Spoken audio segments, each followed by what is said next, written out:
Hey,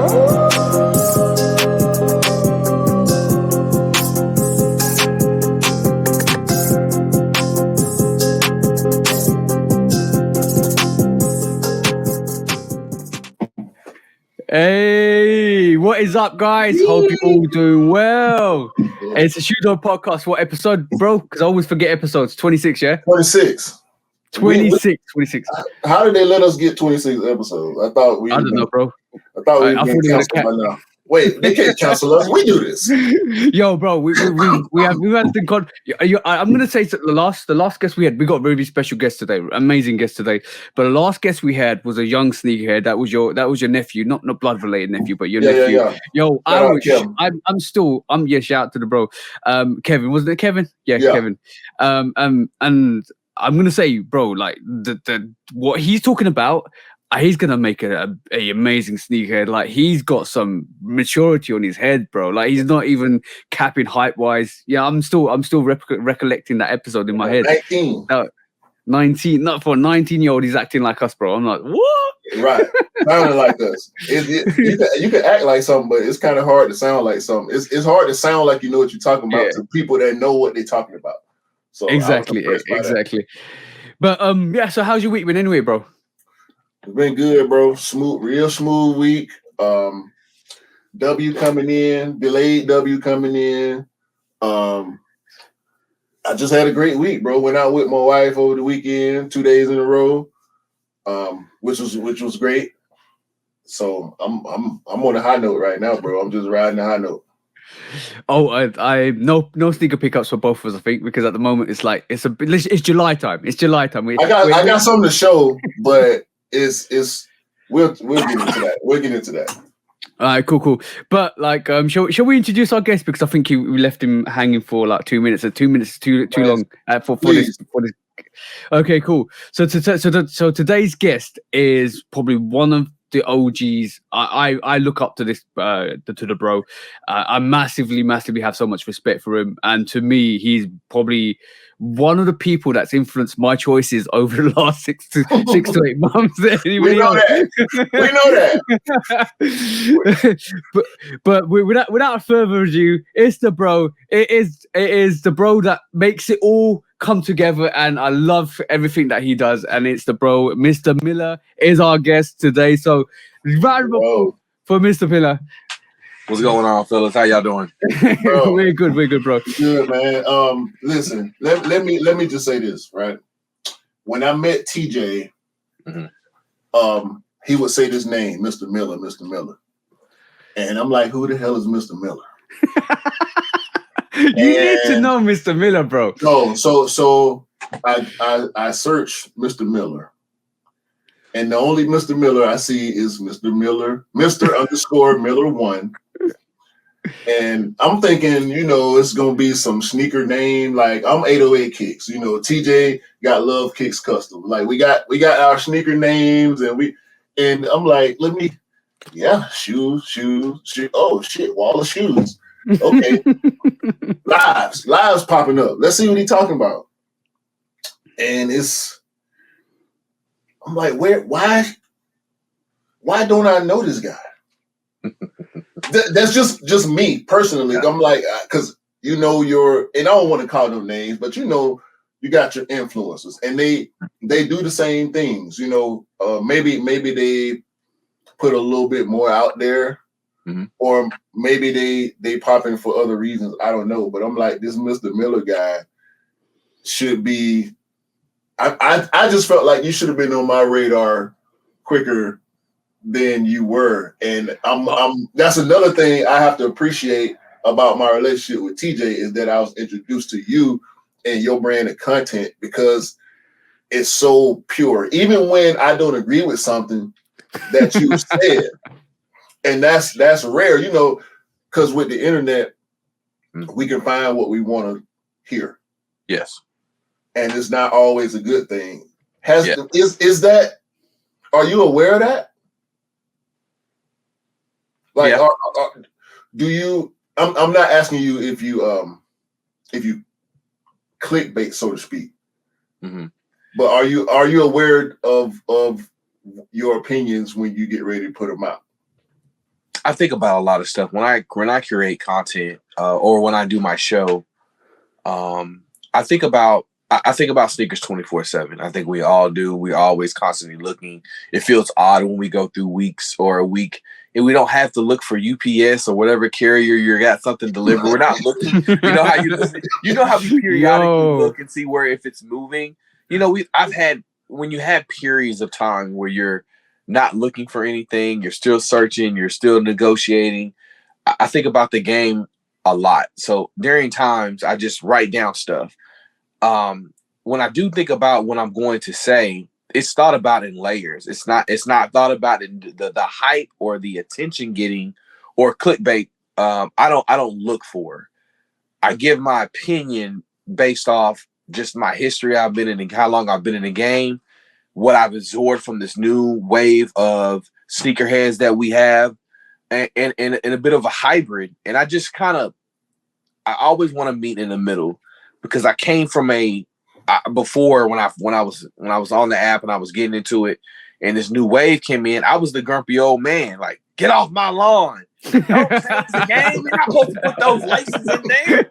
No, hell no. You're supposed to use the box until it's all you. You don't use plastic box. I was the old guy. I was the old head that was that like don't talk to old man Miller. He gonna complain about how it was the golden age and all this other stuff. So I was like that, but I had to dial myself back and absorb and learn. So I've learned a lot from a lot of the young ones, and that made me soften my hard ass opinion so I try to be 50-50 and fair. But I don't say anything for clickbait. I say what I feel. I can be swayed. I can take constructive criticism. And I think that's what makes me a little bit different is that I'm open to listening and talking to people in my DM, which a lot of people, some other creators, which won't be named, they'll say stuff and just walk away. They'll just throw a grenade in the middle of the building and just walk off. Yeah. I'm gonna help with the casualties. I'm gonna make sure it was my bomb. I'm gonna help. So that's just the biggest difference between me. So what you're saying is you're a shoe dog. Yeah, I have no problem with that.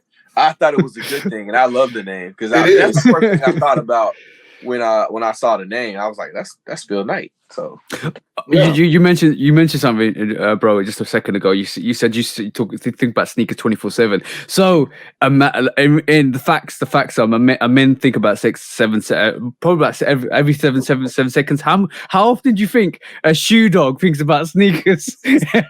in relation I'm thinking to about that? sneakers now. Look, before I got if I open up my iPad, I probably got 3 sneakers I'm looking for. Yo. No shit, bro. Like we all 3 of us sitting in a room full of sneakers thinking about more. Yeah. Yo.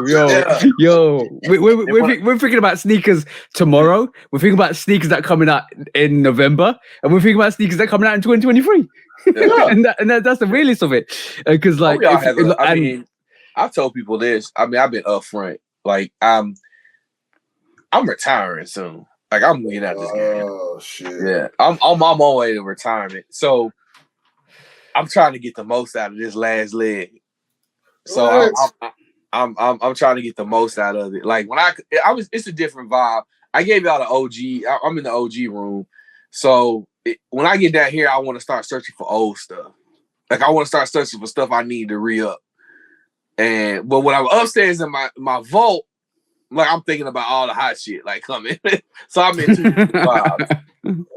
So you see, I ain't there, bro. Like no. you talking 2 room shit. Like I don't know from that life. You know, I know from this pair. I left that pair downstairs, or I got a couple pairs in the car, or you know, stuff like that. You know, but 2 rooms. I've got 2.5 rooms right now, an attic.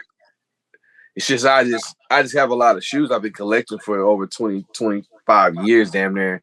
Right. So I just been collecting for so long. And even when I took a 5-year hiatus, you know, I still was looking at the game. Like when I retire, I don't mean like I'm gonna stop buying shoes or anything. It's just not gonna. I'm not gonna be. I gotta have it because right now I can look at stuff right now in my being is I can look at a shoe and be like I can tell off the rip I don't want it. I don't want it. Like when that new Jordan 2023, I was like nope. And but the old me when I wasn't thinking about retiring would be like I think I can make that work. I like that. You know, that's just gonna pop. That's gonna be a shoe in 5 years. People are gonna be like, "Damn, I missed it." I was like that. I'm not like that no more. You just made a half truth. You can make it work. We can all make it work. Yeah. We can all make it. Are you willing to? You know what I'm saying? I see. I'm just committed. I see sneakers all the time, bro. And I done bought some of the stuff. Like I got a stack over there right now that I know I'm not gonna wear. But when it came, I'm like, yeah, I need that. I'm gonna do this and that with that. You know what I'm saying? Bro. And it's 2 years later, and I'm like, nah, I ain't gonna do nothing. I don't think you're gonna retire, bro. You're gonna contract yourself out and come back in as a contractor, bro. I see it. Man, but we're gonna hire you. We're gonna hire you. I'm gonna have HR draw some paperwork before the podcast over. Here's why I say that. It's because I have a. It seems like shoes are a drug. Yeah. So we're all addicted to what it brings, how it makes us feel, the memories it sparks. These are things that come with shoes. You built friends with shoes. You built relationships with shoes, and I'm fine with that. That piece will never go away. But when I look back at my collection, and I'm already over right at 400 pairs of shoes. So at this point, it's just like, how much do you need? You know? So now I become methodical and surgical with what I want. And especially picking up old and new stuff. So now the desire that I had that, like you were saying, I got these shoes in the corner. I need that. I don't have that no more. That part of my lineage is gone. The part of constantly having 30 pairs of shoes in StockX, Go, eBay, I'm down to like 6. Yeah. I don't desire too much because I've either touched it or got as close as I can. Yeah. Certain stuff, man, you gotta let it go. Like I'm getting to that point right now, and I only been doing this from a collector standpoint since 2018. Yeah. So I'm sitting here thinking about 25 years. Yeah. Like the changes that you've seen in design, in release processes, in the culture in general, and especially in resale. I can only imagine how you feel about resale. When did you where it was?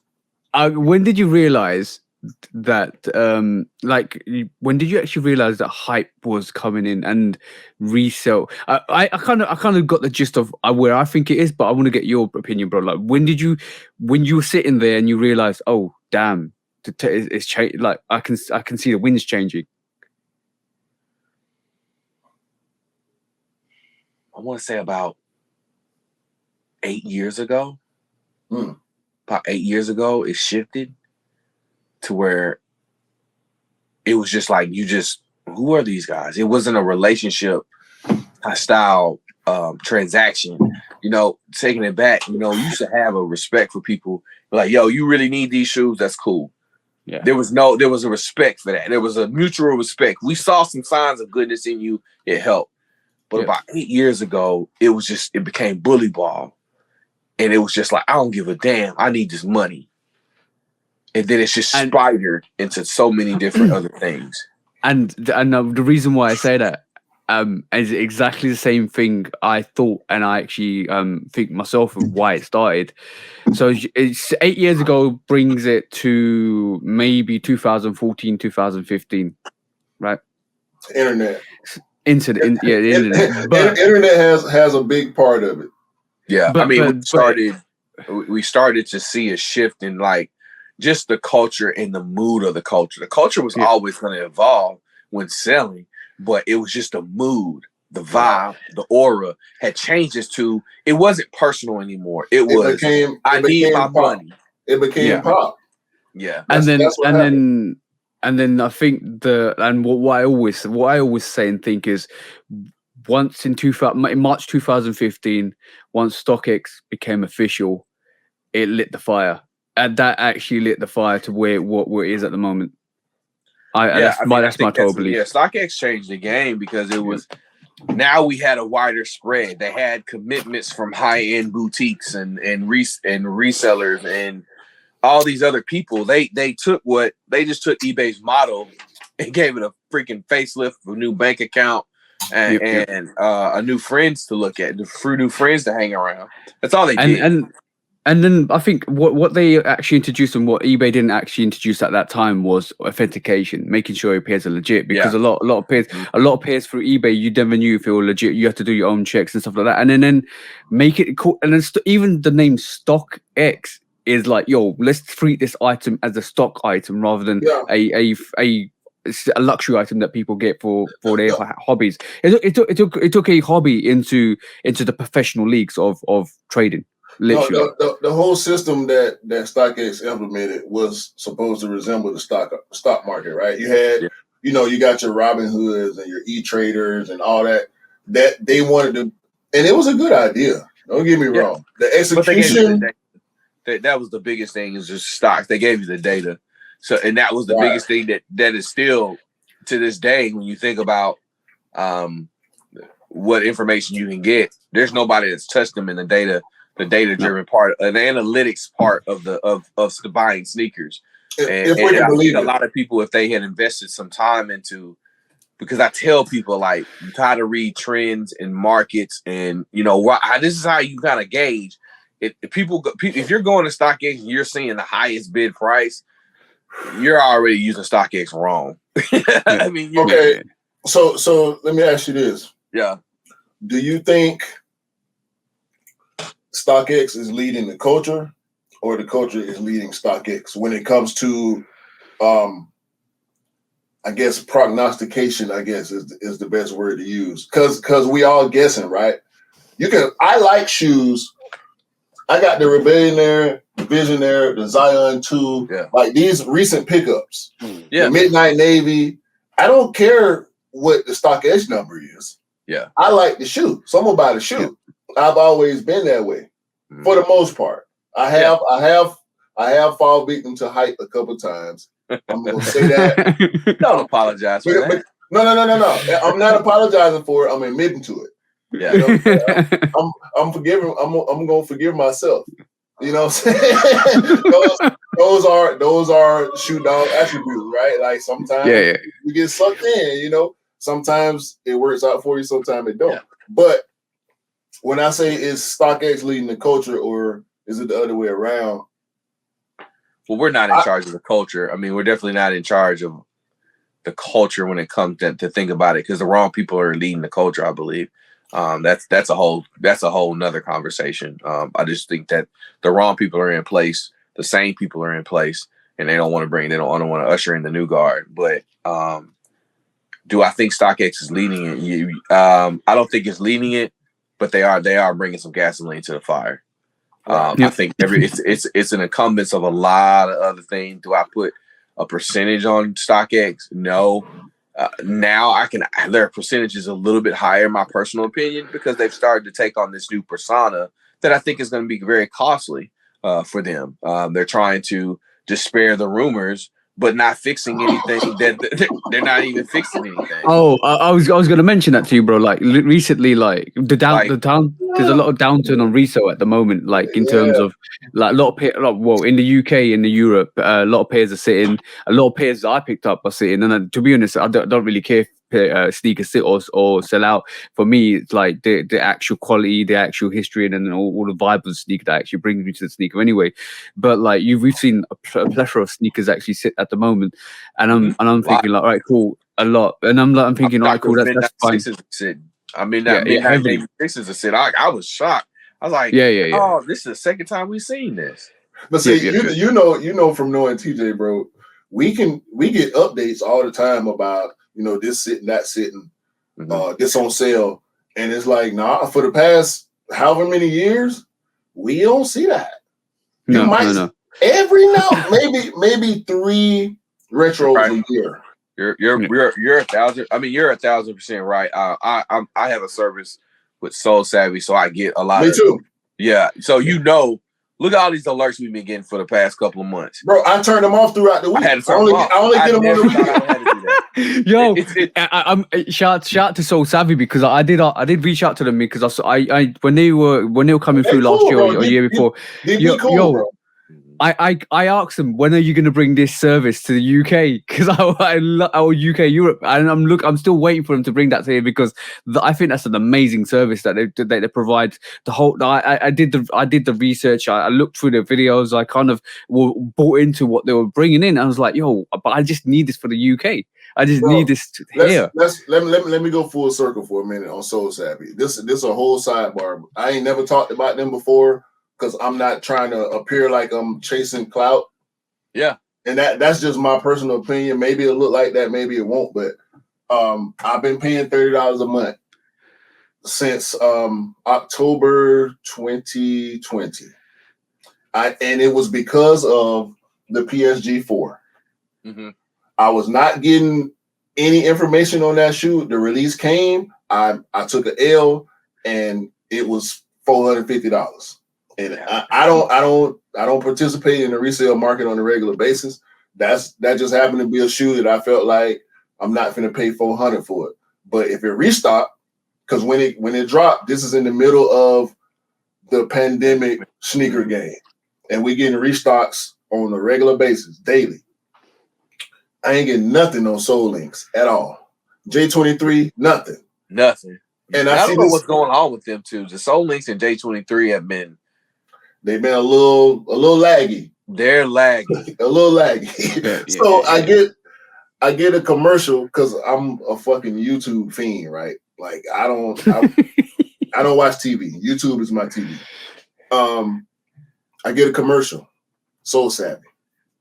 Another video, commercial, Soul Savvy. Another bit, because you know how algorithm works. I buy a lot of shoes. I look at a lot of sneaker websites. So now I get sneaker commercials. I say, you know what? I'm going to give it a shot. Now, check this out, TJ. Mr. Miller know what I'm talking about. So you have to apply to join. You have to apply or get somebody to sponsor you. Or get somebody to vouch for you, right? Mm-hmm. Yep. So I do the little application. It's nothing major, but they want to hear from you. Why do you want to join Soul Savvy? What's your purpose? Do you resell? Pretty much they're trying to figure out if you're a reseller and you want these shoes to flip them, or you putting these motherfuckers on your feet, which I appreciate it. Go through the quick little process, get an email back within like 10, 15 minutes, bro. I can't remember exactly what was said in the email on their side. I said, I'm a YouTuber. I live in Atlanta. It's hard to get sneakers here. And for my content purposes and for my foot purposes, I want to join so I can be able to have more access. 2 minutes later, reply, join. Like they sat it on my lap. I hit one sneaker because of Soul Savvy since then. The Jordan 4 Sashiko. Because it wasn't a US release. Yeah. I didn't know about In Clothing and Foot District and Offspring and BST. I didn't know about none of these places, bro. Now you do, bro. Now you do, bro. Listen, he didn't know how to Euro step, DJ. He didn't know how to Euro step. Listen, now he knows. Trust me, he knows. even stores in the US. And I like I said, I know you can speak to this. You've been in the game a lot longer than I have. And I've always taken a traditional approach to everything, to get my knowledge, to learning how to cop and everything, meeting people and all that shit. Yeah. Because I ain't got time for no, bro. I'm 40 years old. Like I ain't come here to play with nobody. I can't even get my shoes. So Soul Savvy the community part of it, I can't, like, I ain't that involved. But information wise, the shit, bro. I can't bring myself to cancel my subscription, even though I don't cop much. And then they member store, bro, a restock, they got it in the member store. Retail. For retail, bro. Yeezys, not everything. Then you can go to the Slack channel and go for retail and below. You can find some gems. That's what I was talking about. That Slack, bro. When you get on that Slack and you put the monitors on, dog, your phone is never not thinking. Like, bing, bing. Well, I definitely do. I mean, I definitely do think, big shout out to Soul Savvy. I know we did a sidebar on that one, but I just think that the game shifted when it comes to, StockX has been it was just a conduit to get into an end. That's all it was. And I hate it. But yeah, I mean, I hate it. And they're guilty of, we'll get to this part because I know y'all like to. They're guilty of not sitting their ass, getting somewhere and sit down. That's what StockX. For StockX, you get a red sneaker from Mr. Miller himself. Listen, I got my beats with them because I just really think I got some stuff to say about them. Because I really think some people just need to. This is sometimes the arrogance can get you in trouble.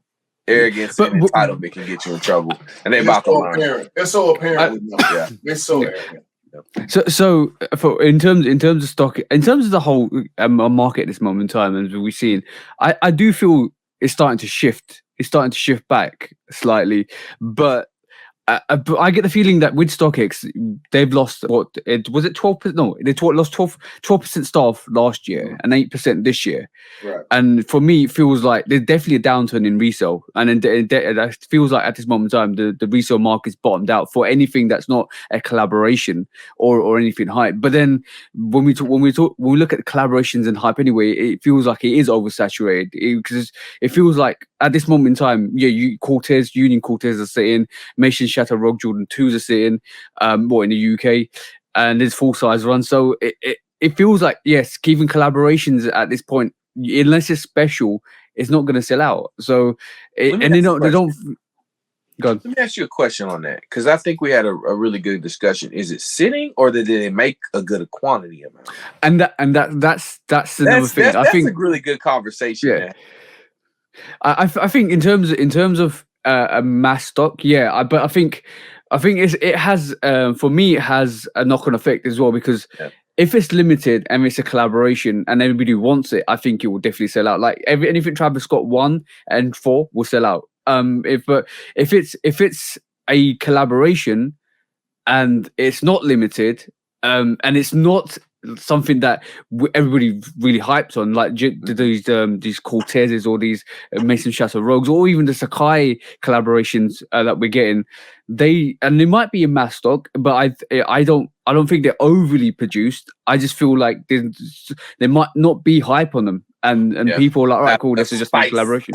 Having a spice. It's a two, exactly. Bro. And look, I love twos.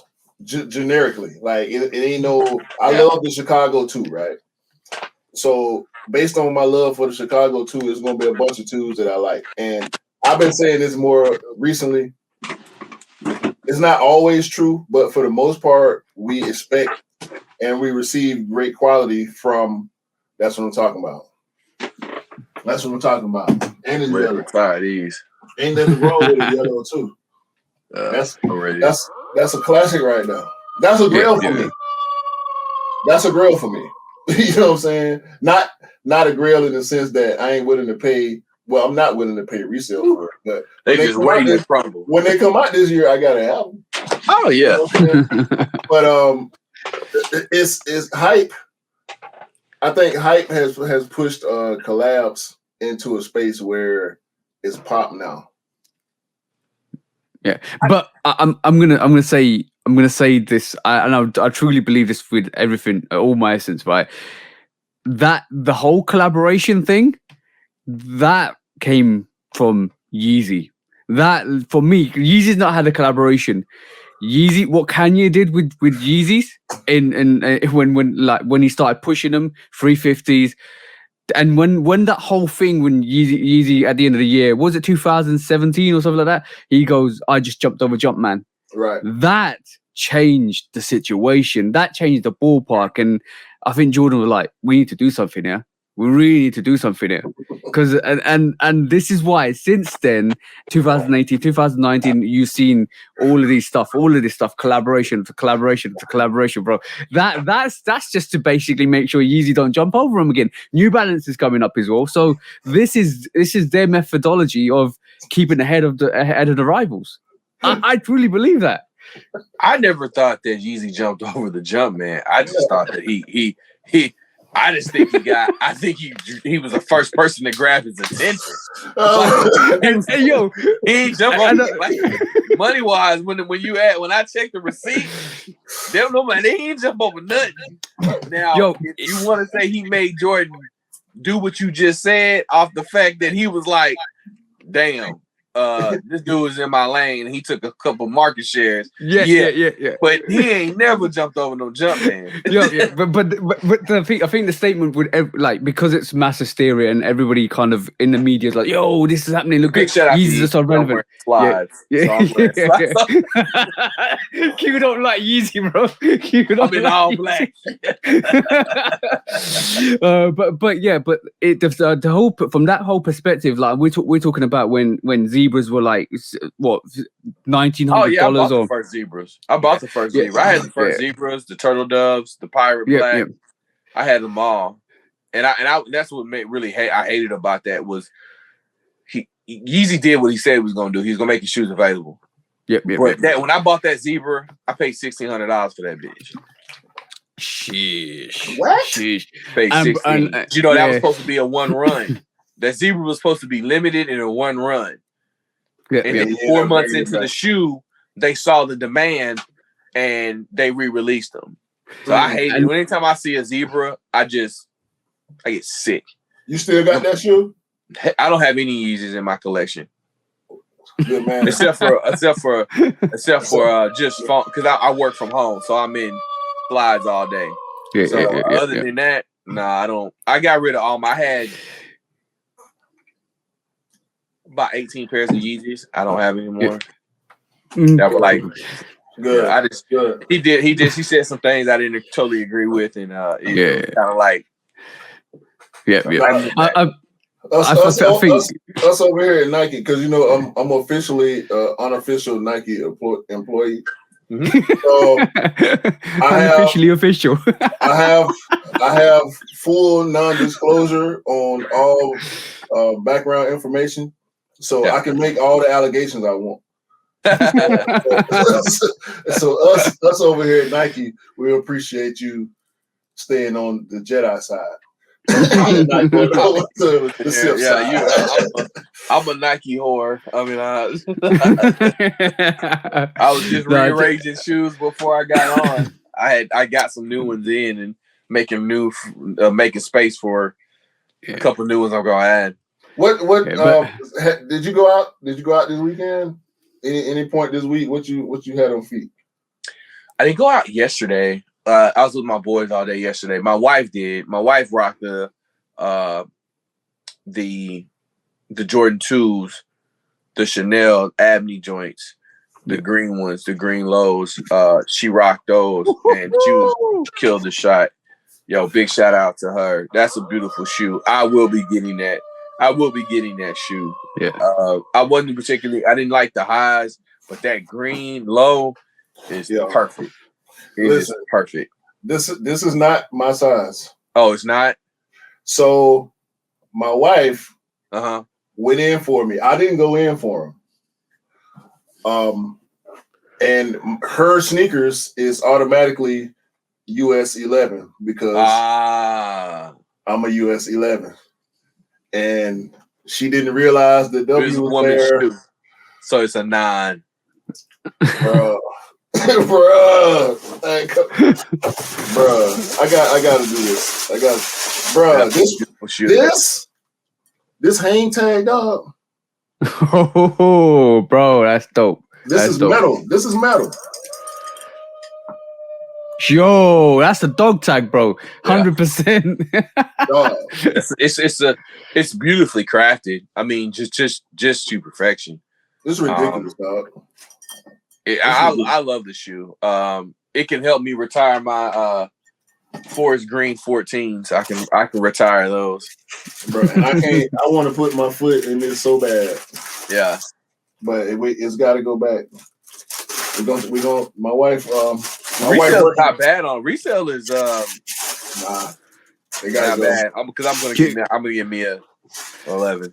I'm gonna let my wife take them back to Nike, bro. Q don't do resale at all. He doesn't like touching resale at all, bro. At all. It will be a special day. It will be a special day in hell when he touches resale at all. That's 240. That's 240 back in the account. You know, we both got cars, so yeah. You know, car and shit like that. You know, but that's a beautiful sneaker, man. I agree. You wanted to talk about. Friday, I had on the bleached coral Jordan 1 lows. The new. They're dope.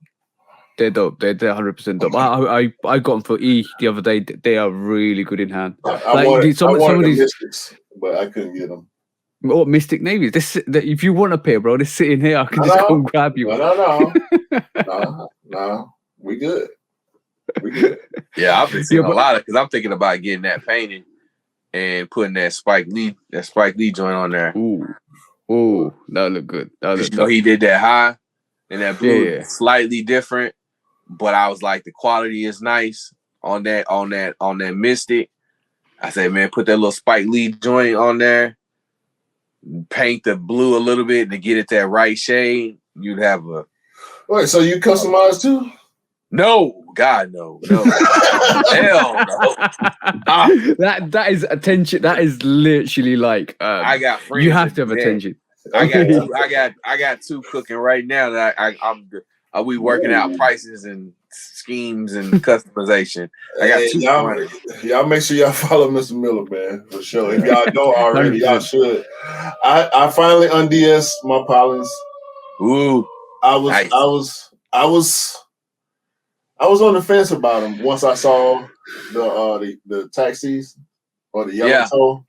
Yeah. I said fuck it because I bought a shirt for it and I loved my Transformer shirt. Y'all don't know nothing about that. That Bumblebee. Y'all know no. Now I got to have a moment. Those taxi ones look juicy. I'm not even joking. The quality of them looks banging. You know something? And then I got those Iowa Dunks. Yeah, I got the Iowa Dunks too. And my wife was like, "Why you have two of the same shoe?" And I was like, "These ain't the same shoe." They not. Yo, I get the same thing. I'll get the same thing with my missus. Oh, I can't. What is that? Transformers, bro. So that's the ship. That's the Transformer ship. Is that when they went back to what was the name of it? Cybertron. Cybertron. Okay. And that's Galvatron at the top, about to eat the planet. You know what I mean? Yeah. Bro, it's wow. Where'd you get that? That's dope. I'll tell you off camera. Bro, that's first class gatekeeping there, bro. Hey, I'll tell you, you know what? I don't care. I'm gonna wear it too. Put it on my head, bro. Yellow card. Yeah, that's a yellow card for you, bro. That's a yellow card for you. So you wanted to deep dive into Jordan 2s as well because you had a couple of questions for the bro. No, also I had to break these out. I wanted to show some the real Jordan 11 low, the IE. Yeah, the IE. Not the patent leather low. So just love for these, man. And we got the white. We got a white on white coming. There's another pair of IEs coming supposedly next year. I'm all over that. But 2s, bro. So we in the middle of the 2 wave. Yeah.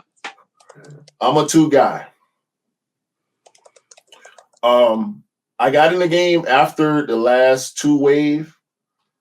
So the first 2 that I picked up was the Black History 2, and I love that shoe to death.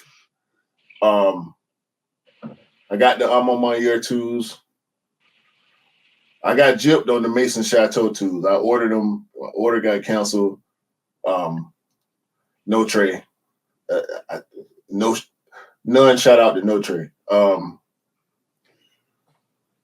Where you at? Where you at with 2s in general, as far as the bad rap they get in the culture? Well, right now, my honest opinion about 2s, 2s, I've always come from a line that certain numbers of Jordans are you should have the essential pairs. When I say by essential pairs, meaning that you have the core. Like if you look at a Jordan 1, Bread, Chicago, Black Toe, those are like essential pairs. Right. Those are just like the essential core pairs of, and if you go to a Jordan 4, Cement, Black Cement, Fire Red, it's these are essential pairs. Right. So I kind of always felt like Jews were an essential, but their essentials was it didn't go past 2. Like it literally didn't go past 2. If you, besides the 2 wave that we have right now, name the two of the dopest 2s that ever been out. That it could be an essential pair. Well, for the first one is Chicago. Mm-hmm. Chicago was just an 100%. essential pair.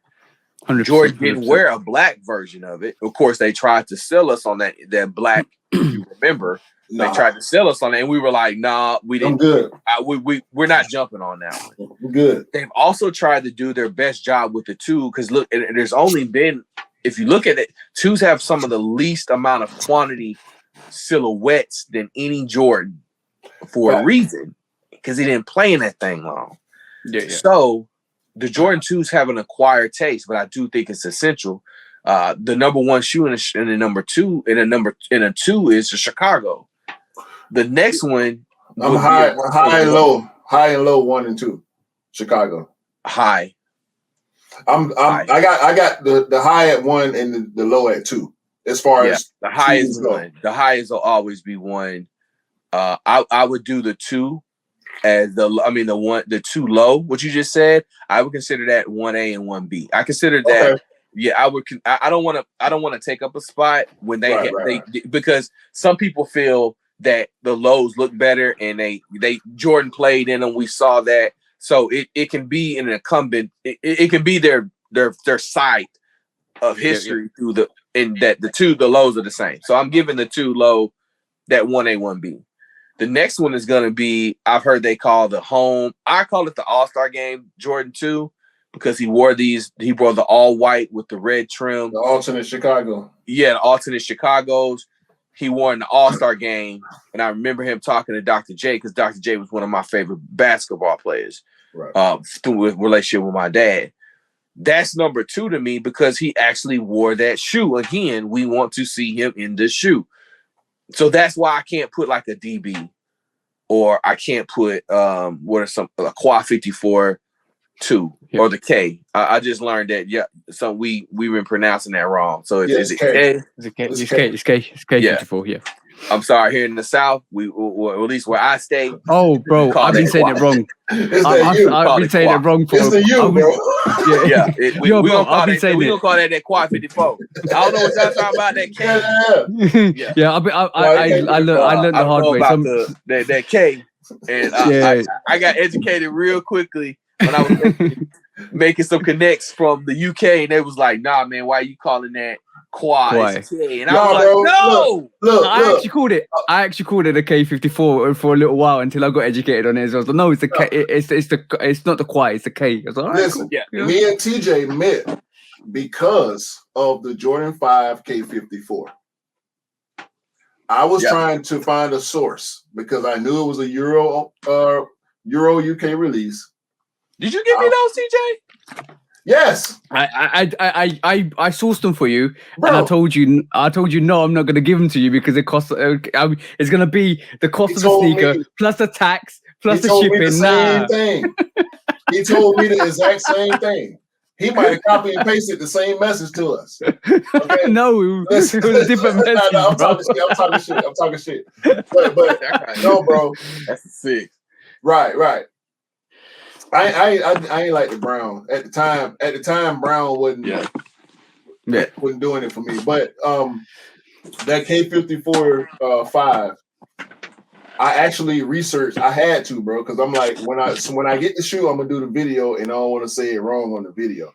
So yeah, I've been saying it wrong for 20 odd years until somebody from UK corrected me and was like, he's like, sir, why do you keep calling it Qua? And that's a K. And he would send me articles of stuff, and then he would send me a video. And I was like, dude was determined to make sure so big shout out to dude, because he educated me so quick. He's like, you weren't saying that wrong. That's how y'all say it. I was like, listen, man, we in the South. You know what I'm saying? That's how we just pronunciate things. You know that is, man, no disrespect. He was mad about it. He was like, why do y'all pronounce it like that? I was like, bro, that's the way we Hey, but look, my name started with a Q. So I know, and my sister name started with a Q. I got a U, and she don't. So with our names starting with Q, and me having a U and her not, and the pronunciation being different, I always wanted to call it K. Yeah. And with being from the South, because bro, how many people you done met with the same name? You can meet 5 people with the same name and spelled 5 different ways. Yeah. But yeah, man, tools. So, what? How you feel about this supposed UNC Chicago that we get next year? Which one? Which one? Let me make sure that I hear you right. The UNC Chicago's. UNC Chicago. Jordan 2s, yeah. Low.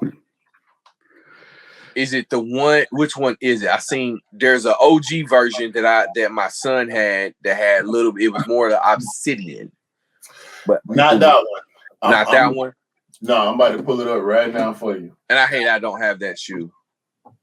This. I need this right here. I need all of this. I need this. I need this in my ear. I need it. I need it to strangle me, bro. Yeah, but by the way, just a caveat. That's just a mock-up at the moment by Z Sneakerhead. Yeah. So basically, it could potentially be. I don't even care. I'm probably gonna pass on those. If that cream is a little bit darker, got some cream laces in there. I don't know. I like that. The only reason why I'm saying I don't know because I have the off-white 2s. Oh, so it's like I ain't even talk to you about 2s then. but you gotta love. That's the only reason why. That would be the only reason why. But I thought that I love Jordan 2s. I think that even though I hate that they've gotten the redheaded stepchild's treatment, that they don't get a lot of. That it took a rejuvenation by other brands to make that shoe relevant again. Yeah, and it's not because of Nike not trying. It's just that Jordan didn't wear that shoe a lot. Yeah, like he just didn't wear it. So it's hard. We can think of iconic memories when him playing in that Jordan 1. Him in the garden dropping 69. Like right. I can go through every little linear part of Jordan's career and point out 20, 30 moments in that one colorway. The 2s, it's very slim, and I think that's Nike's fault that they never gave it to a proper. I think also you can tell, like from my perspective, you can tell Nike's really kind of hesitant to give it a full just release, and this is why I think they've gone down the whole collaboration route with it, because you've seen it's collaboration after collaboration after collaboration after collaboration on the 2, and only at the end of this year you're really getting the Chicago 2, which is another amazing sneaker. But then and I think they built up everybody's kind of expectation of the 2 and said, you guys get used to these 2s. We're going to give you 2s, but we're going to give you like a J Balvin or Emma Mania 2. We're going to give you these 2s. So for anybody that's hyped on them or people that pick up the hype stuff, we're going to give you these.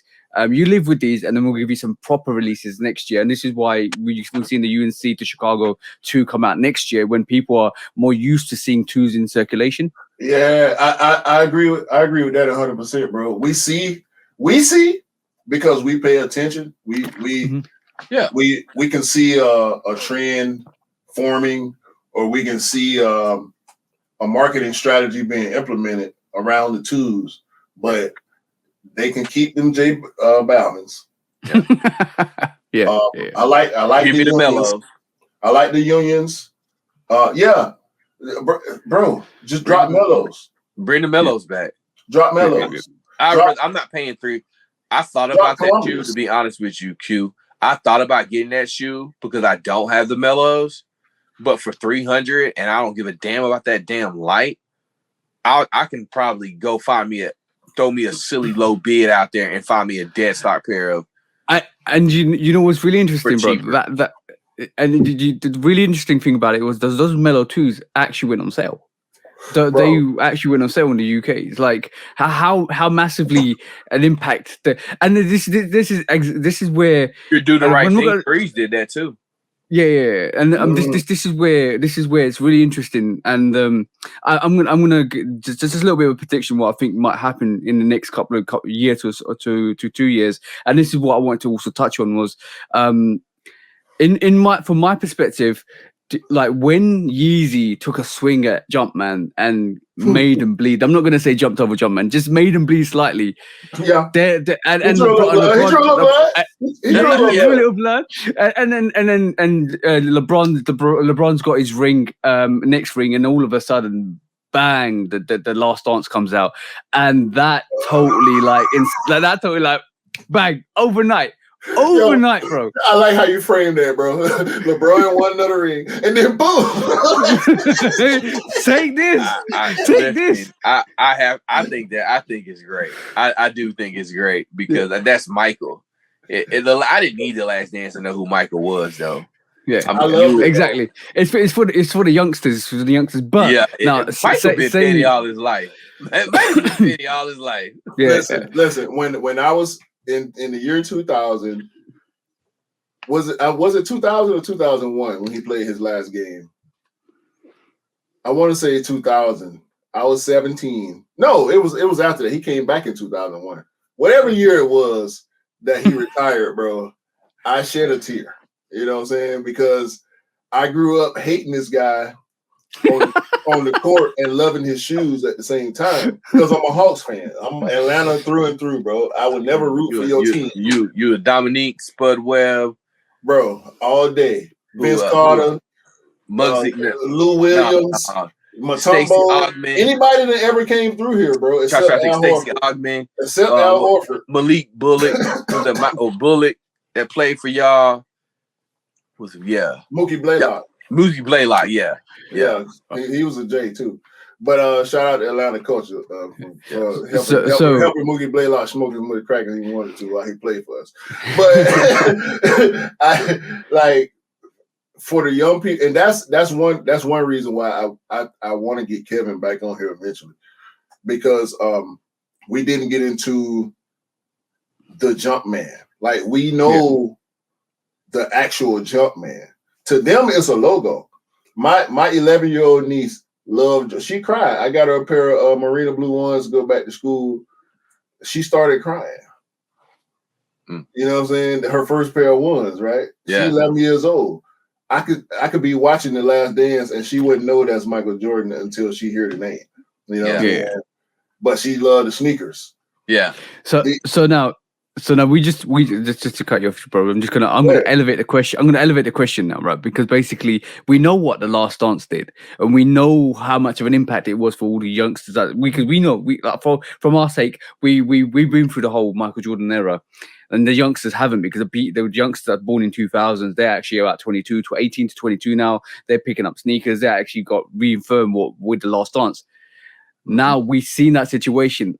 What is this new Nike move you're going to do? Like the fact that Nike is going out there sourcing Jordan, looking for his career.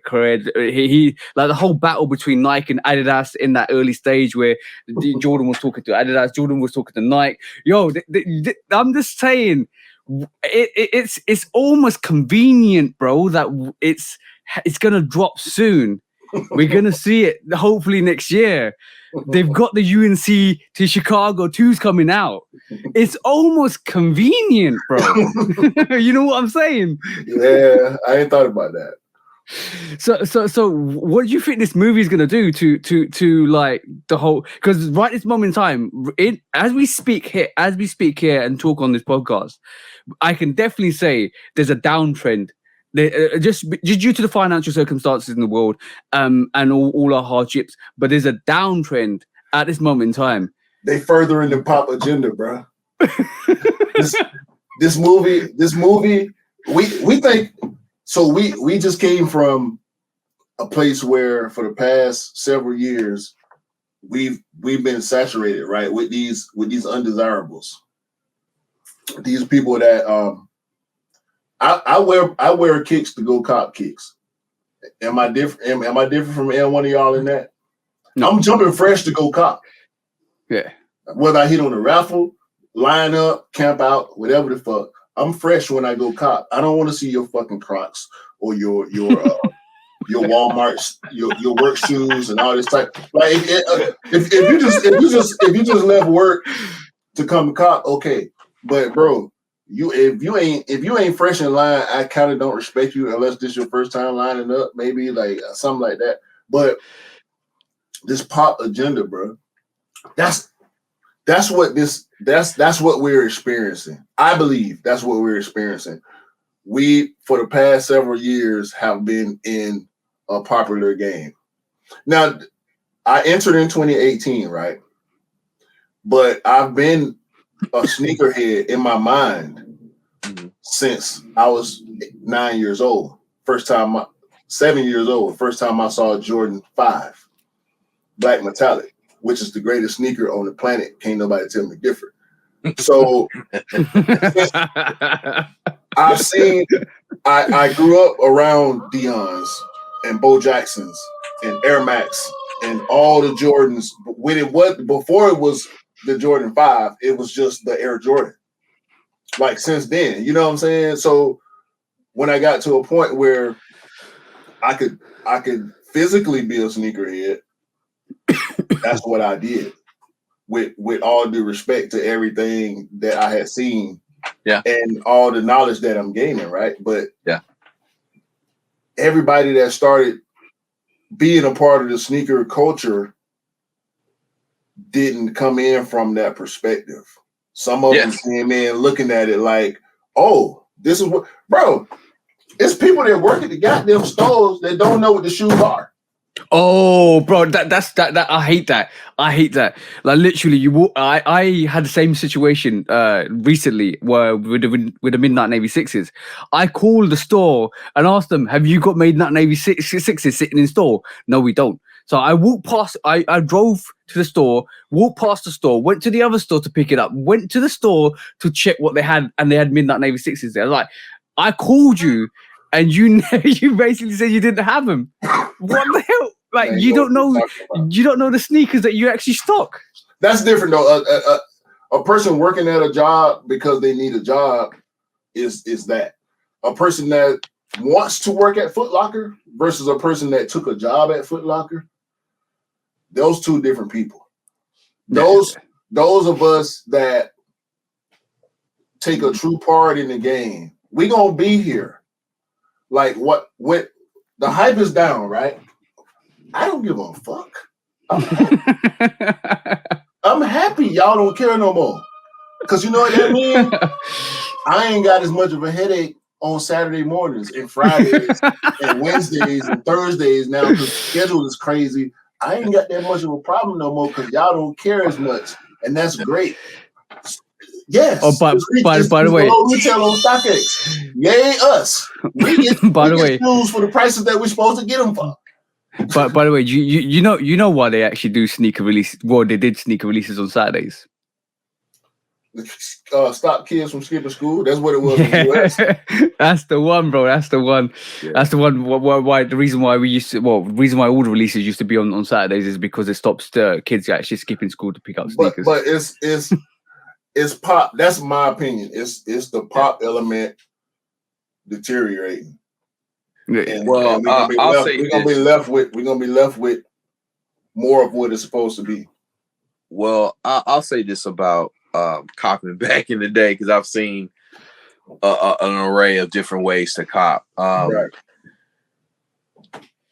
And necessarily when I was copping shoes and standing in lines, it necessarily wasn't about the whole encompass of the outfit, whether it was just the conversation and could you hold your weight during the conversation.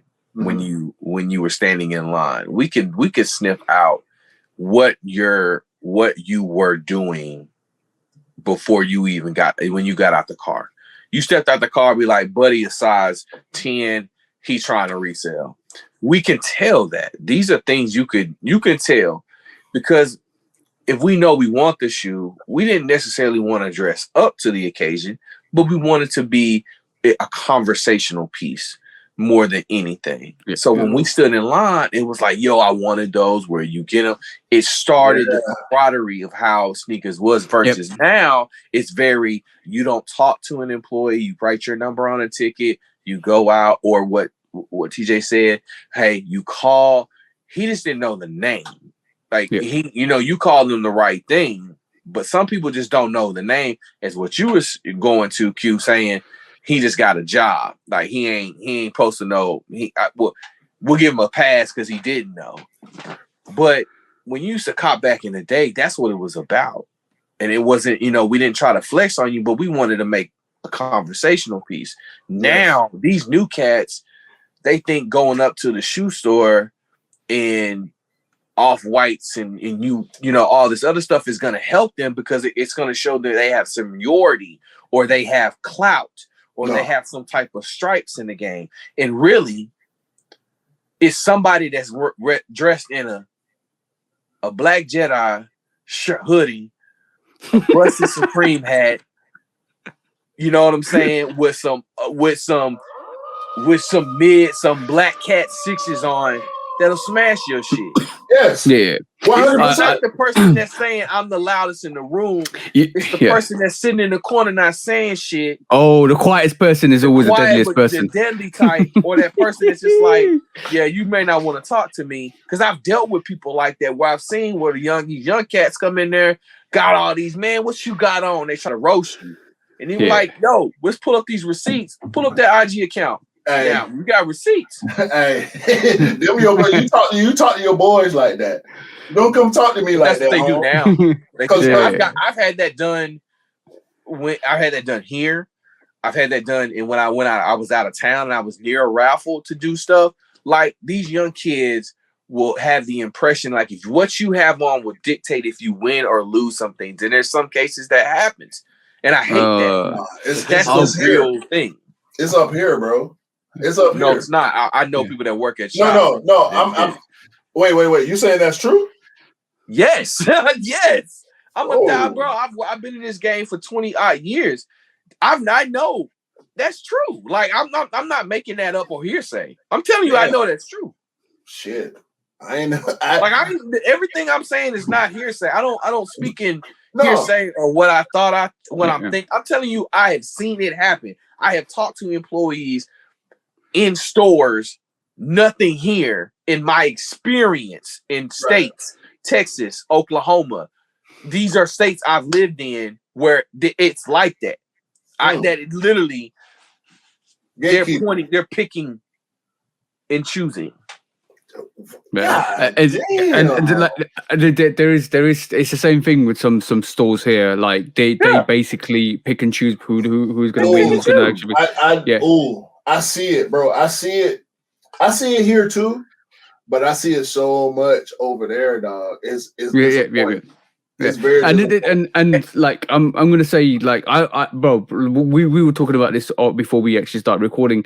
With us, we say what we feel, because at the end of the day, we're at a certain age, we don't really give a shit anymore. We don't really care about what other people think, because we know what within ourselves what we are as people. So from that retrospect, I hate the word, and I said this a couple of podcasts ago. I hate the word community. Like for me, community, anything to do, as soon as you use the word community, you're gatekeeping. You're literally gatekeeping. This is my community. This is a community. You're not inclusive. You're exclusive. You're basically saying that I'm going to make sure only certain people come through this gate. I'm only going to make sure certain people get certain things.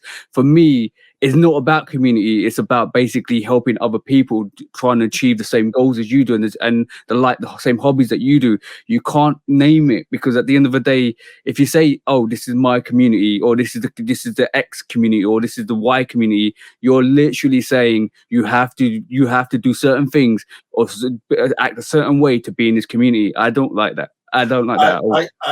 I kind of disagree with that notion because the community. No. The community is controlled by the members. Yes, but I don't like it when certain people take the word community and use it to their own will, and that's what I don't like. Community is a word for everybody. Community is everybody, not literally, exactly. And when certain companies or certain people use the word community, this is X community. You're taking a vast community and dissecting it to just a little number that you want. I don't like. This is why I have a bad association with that word community. I believe community should be for everybody, not just singularities. It boils down to this. You're a very informative guy, right? Yeah. Like this is what you do. You spread information and knowledge to the community. Yeah.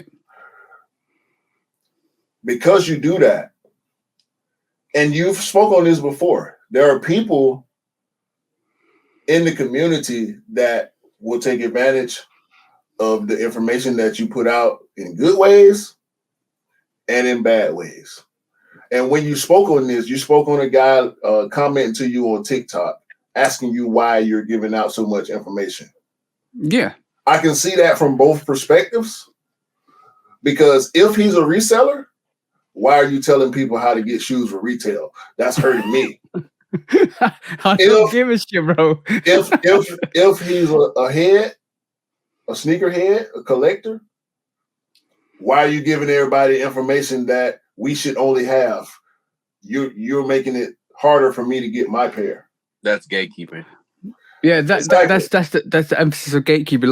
Like there's some people like from my perspective and the way I always look at it is, we're old enough when we have to start helping the youngsters come through, give them the knowledge to actually be the best they can be in terms of picking up sneakers and stuff like that. So from my perspective, it's always giving the relative information or to the people that don't know, that need to know, that actually struggle. Because look, bro, I don't think we struggle. Like we do struggle to pick up sneakers, but looking from our rooms, we kind of maneuver in a way. We maneuver to get our sneakers, which is what we do. But we got knowledge. But there's some people that haven't got the funds, that have to do certain things, that that struggle to pick up sneakers, and you're like, all right, cool. You know what? Here's some information. Dissect it. Utilize it. And this is for us to do for anybody that's coming through. And it's great. Go ahead. Go ahead. Keep going. Because from my perspective, it's like. It's getting easier to a point to be able to pick up sneakers because, like, I'm gonna say there's a disassociation with online and in store, especially in the UK. Online sold out. Everybody's like, "Oh, can't get pairs." I walk into the store and there's a multitude of player pairs. Like they're sitting. Go on, what are you guys doing? Go and get your pairs. If I throw that knowledge out, so if somebody comes at me like, "Why are you telling people that sneakers are sitting in store?" Just go to the store and check it out yourself. That's part of the process. Yeah, that's part of the process. Like for me, like I heavily do not believe in gatekeeping at all. Like for me, it's like, if people need to know we've been here long enough to kind of help other people out, and that's what we should start doing. I'm the resident buyer at my job. Every sneakerhead at my job has asked me for a shoe at one point or another in the past 3.5 years. And everybody has received at least one sneaker from me with a surcharge of $20 to $30. Bro, based on how hard I have to, or how far I have to travel. You know what I'm saying? Like, and I ain't got no problem with saying that, right? The bros, my people, I ain't charging y'all. But I definitely the surcharge will kick in. I'm not checking the resale price. No. To come up with a price. You know what I mean? That's just how I rock. Well, I'll speak on this one as well. I don't think we have a community. Period. I've said that on my show. I've been very clear and precise when I say that. The reason why we're not a community can spark change. What has the community done to change the sneaker culture? Give me the three. I don't think there's much we can do, to be honest with you. No. We can, because if we were a community, meaning that we can bond together and we can come together and shift things, we do have the power to change. Oh, and yeah. I don't think we can say we can't do something when we have never tried. Yeah. I agree with that. I'm a realist, and I deal with give me a good, give me a bad. I don't want a middle. If there's a middle, I'll meet in the middle. But this is a good or bad situation. This is a left or right situation, because we have not taken to the resellers or taken to the way Nike conducts things. There are monumental things or points in the past 5 years that as a community we could have affected, changed, improved, and held the companies accountable, but we haven't. We have sections over here. We have Arkansas over here. We have Texas over here. We have Georgia over here. That is the way the sneaker game looks. Yeah. That's exactly, if I can put it in a small table, that's the way it looks. We can say, oh, we're part of the United States. Yeah, but you in Georgia.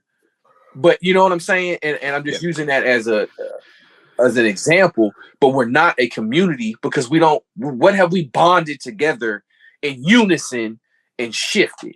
Marcus Jordan. We didn't do anything to him. I knew Marcus Jordan didn't do nothing to me.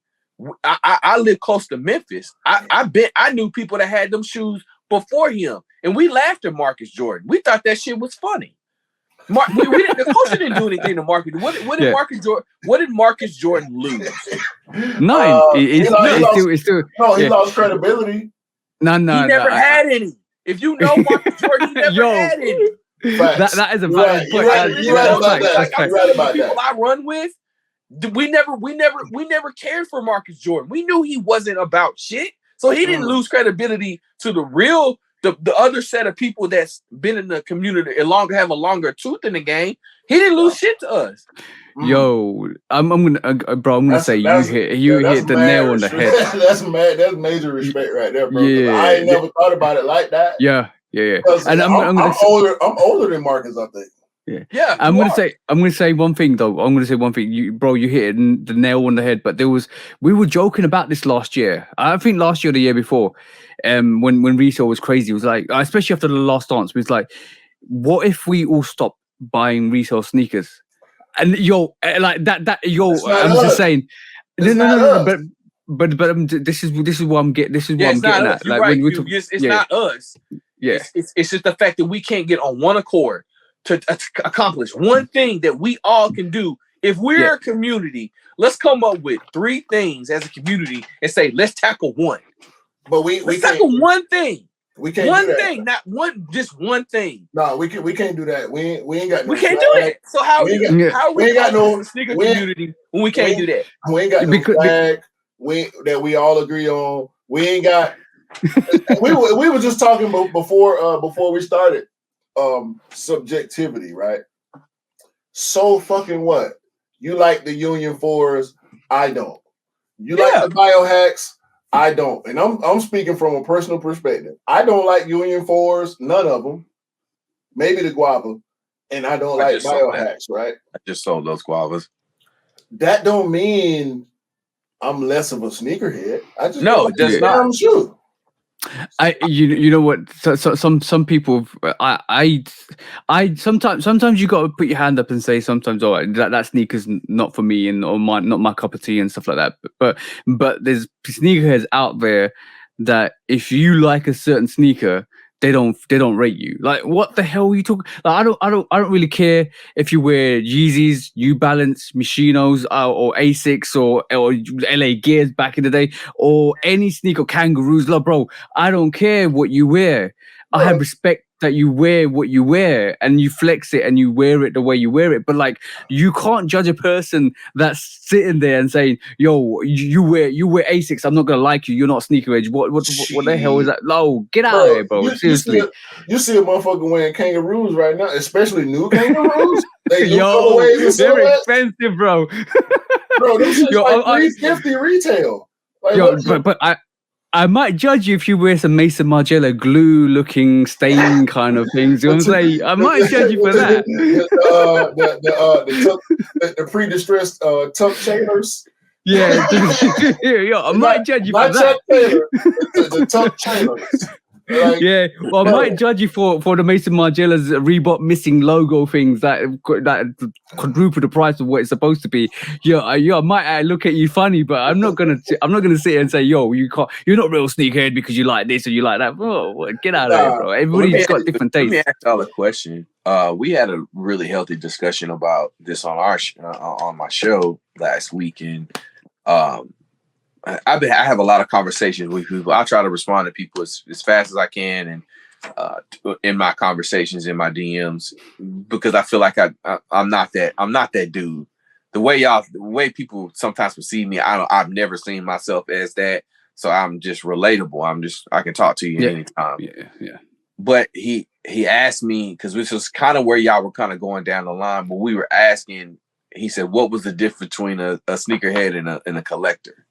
And I had gave him what is the difference between the two, and it opened the conversation up to where people they do think if you don't walk down this road or you don't check this box of a list they got from whomever, that determines you. Like who's doing who came up with the sheet to check the box, and why do you have it? You know, and it's just like. We can't, if a person, I got many people I follow that only rock Air Maxes, or they only rock Asics, or they only rock New Balances. And them joints is dope. Yeah. Like them joints is hard. Like I can't pull it off, or it's just not my cup of tea, but I respect the fact they can put love into that shit. Yeah, that's and the exactly biggest thing. And if they're putting love into whatever brand is on that box, that's all that matters. Yeah, and I think these kids are so hyped by how much attention can I get? How much likes can I get? Can I get a brand deal? When they skip over the legwork it takes to build something from scratch. You guys are on your 26th episode. You took an idea, put thought into it, learned it, and constructed it.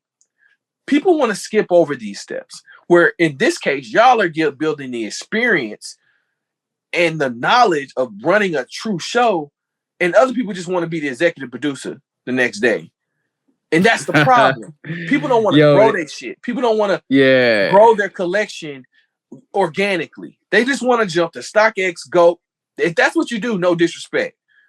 But don't knock me because I took the long route and enjoyed the ride, and you got a quick gratification. And now you can say is it was a transaction that took 7 days versus was meeting Q or TJ hooking me up, blah blah blah. Now I didn't gain 2 friends in a shoe at retail, and you didn't pay over retail, and you got a quick trip. Pick your point.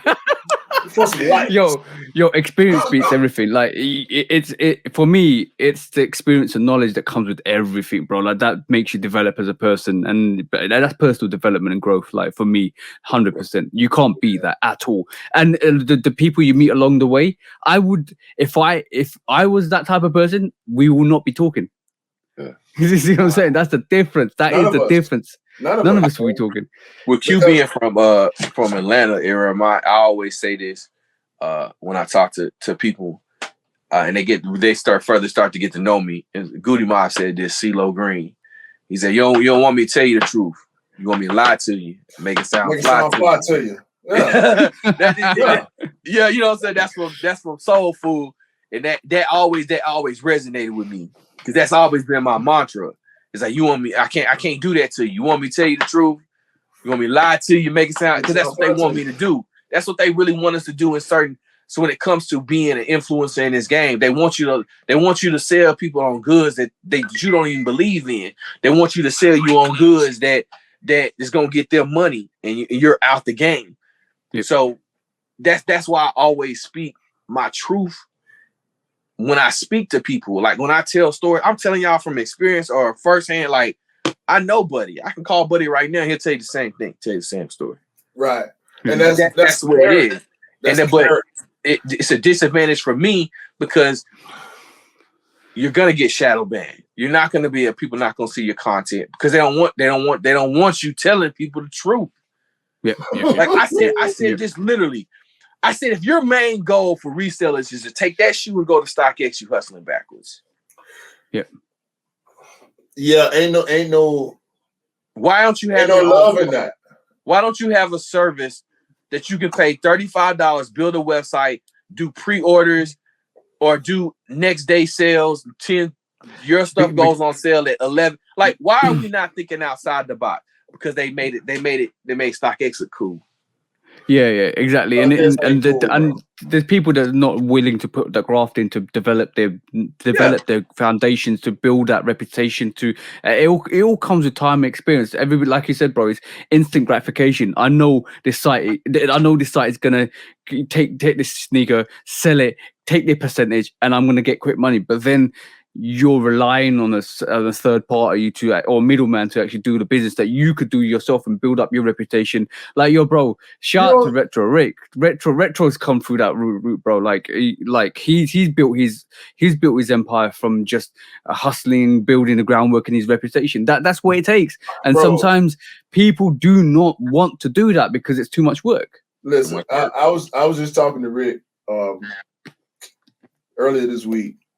And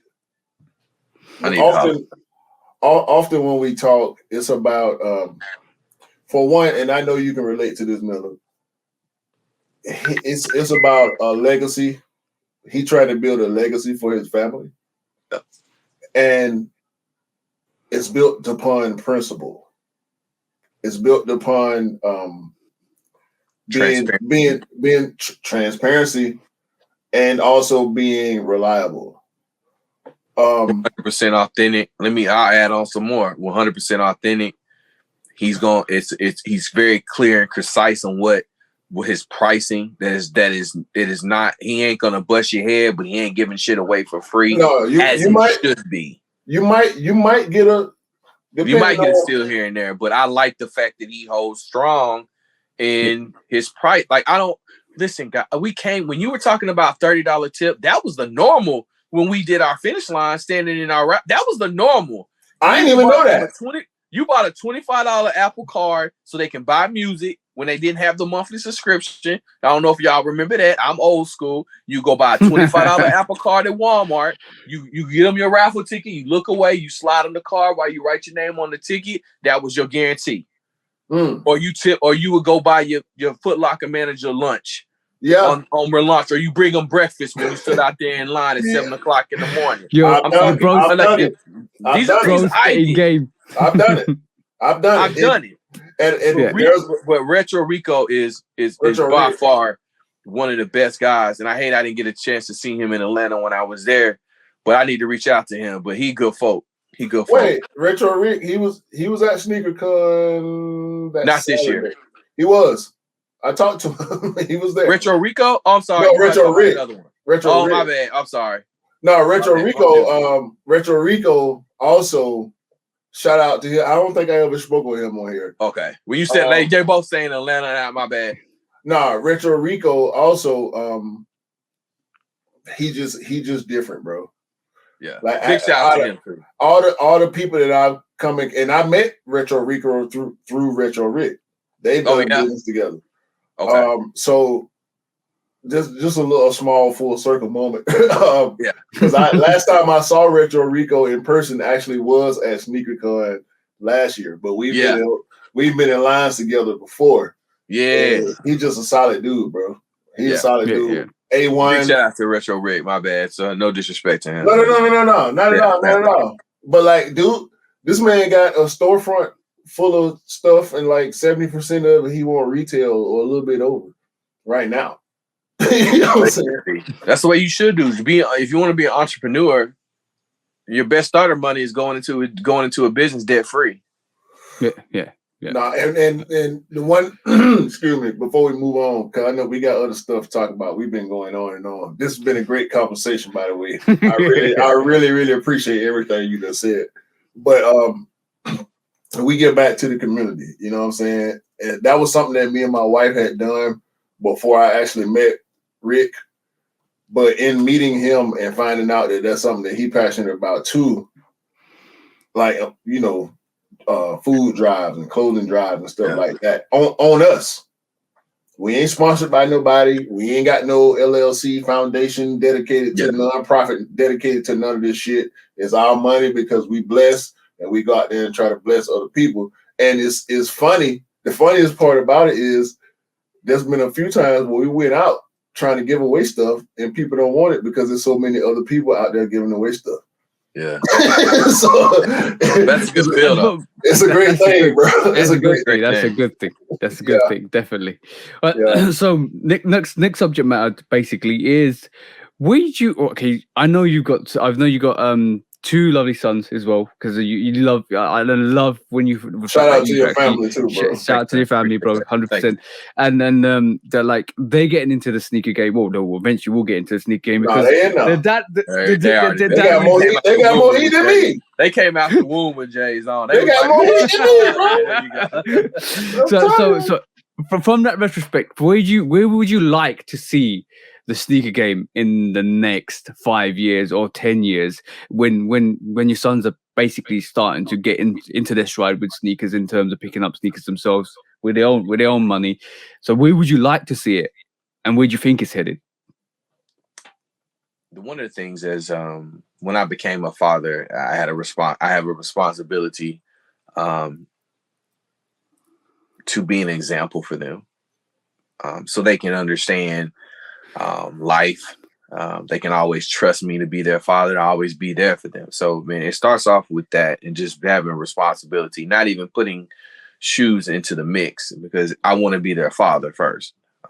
So with that being said, I've allowed them I did things differently and maybe unorthodox than what everybody has seen. So when they were born, I always dressed them in J's. You can see Caden will be 9 this year. Kingston just turned 7.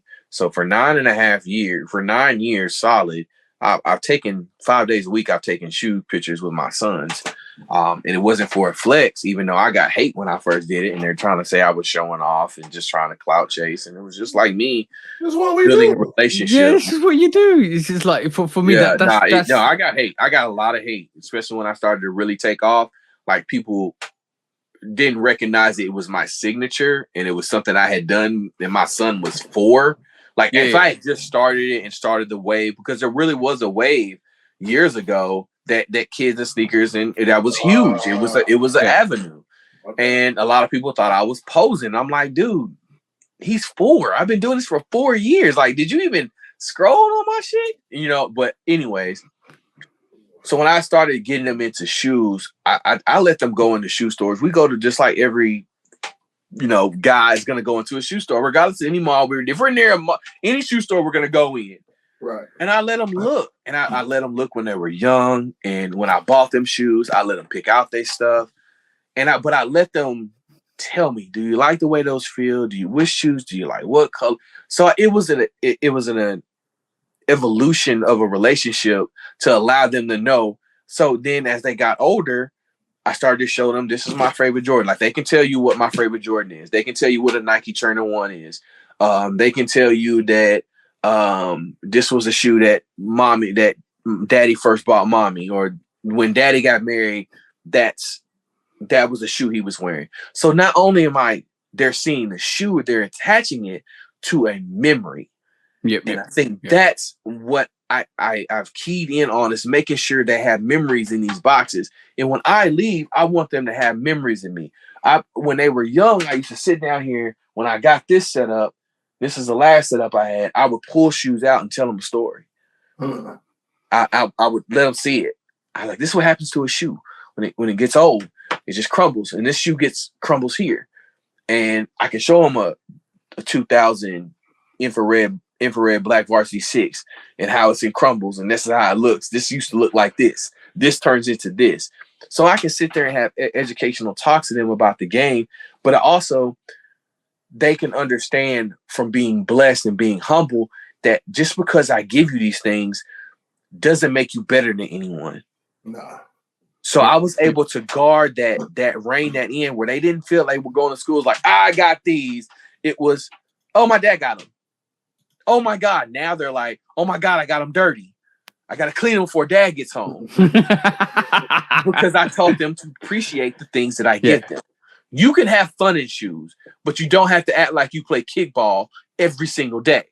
Bruh. So there's a time and a place. I'm old school. And what you had going out shoes and you had church shoes. So so I kept that same way in shoes. Like they have their play shoes. They go to their friends' shoes, and they got their school shoes, and they got their hype shoes.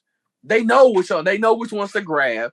They know, but I'm teaching them these things so that they can, when they're ready to fly, they can fly. Like I let them pick out their own shoes, their own outfits. I'm kind of letting them pick out their own fit. I've always picked out their clothes, but my wife always jokes with me and says, "Kaden, what if one of your sons don't like Jordans when he get older? Would you be mad?" And I said, no, because he's going to find something else that I'm going to love with him. Right. Yeah, exactly. And that's a beautiful thing to think about. It's the same thing. What? Sneakers, I think what you're speaking on is the fact that because it was that way with me with music, right? Music, being a creative person in general, like I like art, I like music. So that lended itself to me loving sneakers in general. Loving sneakers does that, I think, for other things as well. Because there's a certain level of appreciation for art form, for design, and for meaning, storytelling, and all that stuff that you can find in sneakers if you pay enough attention. That the casual, listen, we move the needle very little for these companies. Yeah. Because there's shit that we would never, ever even consider buying. That shit could be $5 sitting on the shelf. DS just came out last week, and we ain't gonna buy that shit. Yeah. But people that aren't like us, that just need a pair of shoes, they gonna buy it. And that's what they concentrate on. But and getting this and we can not, I'll go with not saying community, but you can't not say culture. Yeah. I think community and culture are two different things. Yeah. I think I just think that it's two different things. And when I thought about doing this, and there was a time that I really thought about quitting this app. Right when I was I think Caden was 5, or it was just a hate I was getting, and they hated the progress. They hated the progress that I was getting, and it sucked. Yeah. And I hated it. It started to affect me, but that changed me because then I started to not really give a fuck, and that's where I found my voice. That's where I found my center. Is when I didn't let that when I let that shit didn't bother me no more. Like that shit don't bother me. Like that shit. Like before, it was like, damn man, I really shouldn't be doing this. It's making people feel bad, and that's not the type of stuff that I want to bring. That's not the type of energy I want to project off my page. I want people to come to my energy. I want people to come to my page and feel energized and feel inspired to grab something, or feel inspired to can't wait till they have kids, or be inspired to say the things that people may not agree with, but if you put it in the right context, you can have an expanded conversation. That's what it's all 100%. About. And I think that a lot of people struggle with that, and it's a growing period. And I just happen to be blessed with a lot of people that around me that kind of kept pushing me to keep going and saying those things. And I'm just blessed to be able to do that. That's what I try to do on my page or any type of content I put out. I just try to make sure everybody's welcome. Say what you got to say. We can disagree. We can agree to disagree. It's okay. 100%. Everything doesn't have to turn into a I hate you, you hate me. Nah. I think I can definitely say it firsthand, bro. Like you are a very inspiring person. I think from getting to know you to actually talk to you and to actually have you on the podcast, you are very your page is very motivating, inspiring as well. And I think it's a compliment to. I think it's personally a compliment for you to have people that hate you. I've like it's you doing something right, and when you do something right, people don't like it. Some people, the real people, understand it and respect it and are with you. The other people that don't like it will show you hate constantly. They'll adjust. And I tell them all the time, man, if you don't like something I said, man, you'll adjust. Because believe me, I've already, I mean, I can't help you. Sometimes, man, I tell people all the time, that sounds like it's a PP, a personal problem. I can't help with that. And Q will tell you, I've been through the same process with a multitude of times with people. Like literally, we all have. Like, and I for the first time it ever happened to me was a couple of years back, and it kind of affected me. And I was like, what? I was basically I got accused of stealing content from somebody, and I was like, I'm not stealing no content, bro. This is everything I do is for my passion, and everything I throw out is for my passion. And all the ideas that you see, I mean, not every idea is original. Like let's be honest, every idea is not original. But you do stuff, and people accuse you of doing stuff, and you're like. Yeah. But I'm not intentionally doing it because of you. I don't understand. And then I just basically came down to the fact that person's just jealous that you're doing it better than what they are, or that person's just jealous that you can do it and you can. No, bro. When people do say to me, "Yo, TJ, you push out so much content and so much videos, so you're always doing something. How do you find the time?" And that in retrospect is that's why because I'm crazy. Because I'm crazy. That shit took a lot of time. I had to get out of the YouTube game, man. It just took so much time. I didn't have the time. It does. And I remember starting my feature page, Little Rock Kicks on Deck, and Greg started off with Lace Differently, and I had my personal page, and I told it takes a lot of time, and at the same time I was doing my YouTube, so I was spreading thin. And if you have never indulged in YouTube content, if you're doing reviews, that takes time editing. Yep. It's not you can shoot the video in less than 10 minutes. 10 minutes. 10 minutes. Read it. We've been there. I'm just being honest. Like, listen, let me. I was like, look, bro. I was like, man, this seems pretty easy. I'm like, oh yeah, I'm cool. And then it was like, I'm still editing. Yo, and this is what people don't see. People don't see that. People do not recognize. And you know what? Like I learned to my mileage is always like Q would tell you. My mileage is always 100%. Like I will keep it real, and I'm always like on a positive. Like everybody has their down days, but I'm always on a positive, and my focus is always to keep that positivity going with all the people I know. If you bring me bad energy, I'll give you a chance. But if you bring me bad energy, there's a feature called block, which is very useful. You're getting blocked out here. Hey, man, I can't even sulk in an L, bro. I showed this dude. I took an L of these I really, really wanted. Oh, it's okay, bro. No, it's not okay. No, I want to be mad right now. You mad with me? Shit. Yo, bro. As I just keep telling Q, we will maneuver and we'll get the sneakers. Don't worry, bro. It's a sneaker. Like it happens. You take an L. Like and I'm gonna keep it 100% real.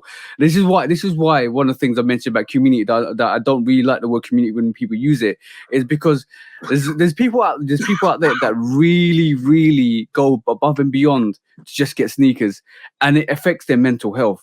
And for me, it's always like, yo, it's not that serious. It's not that serious. It's a sneaker. You will see another release another time. It's not that serious. Don't worry. And this goes back to what you were saying, bro, is the fact that a lot of people want to have the latest thing, the hypest thing, because it's a status thing.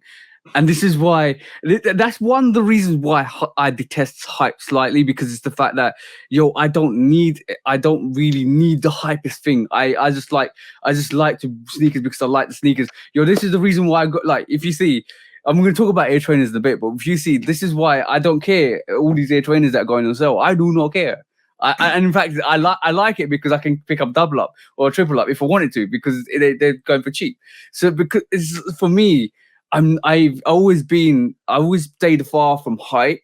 If I like something that's really hyped, yeah, I like it. I'll try and get it.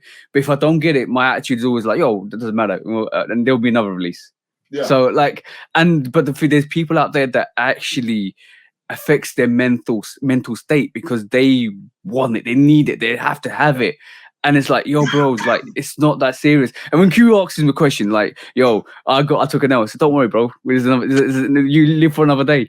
You live for another day. And Q looks at me like, no, I want you to be mad for me.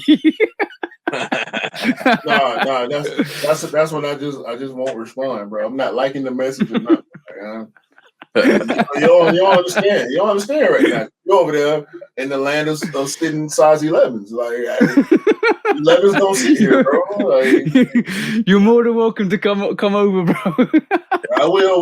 We coming. We coming. So, I can't say when, but we coming definitely. Passport on the way. We coming for sure. It ain't about shoes. We coming though. For sure. Yeah.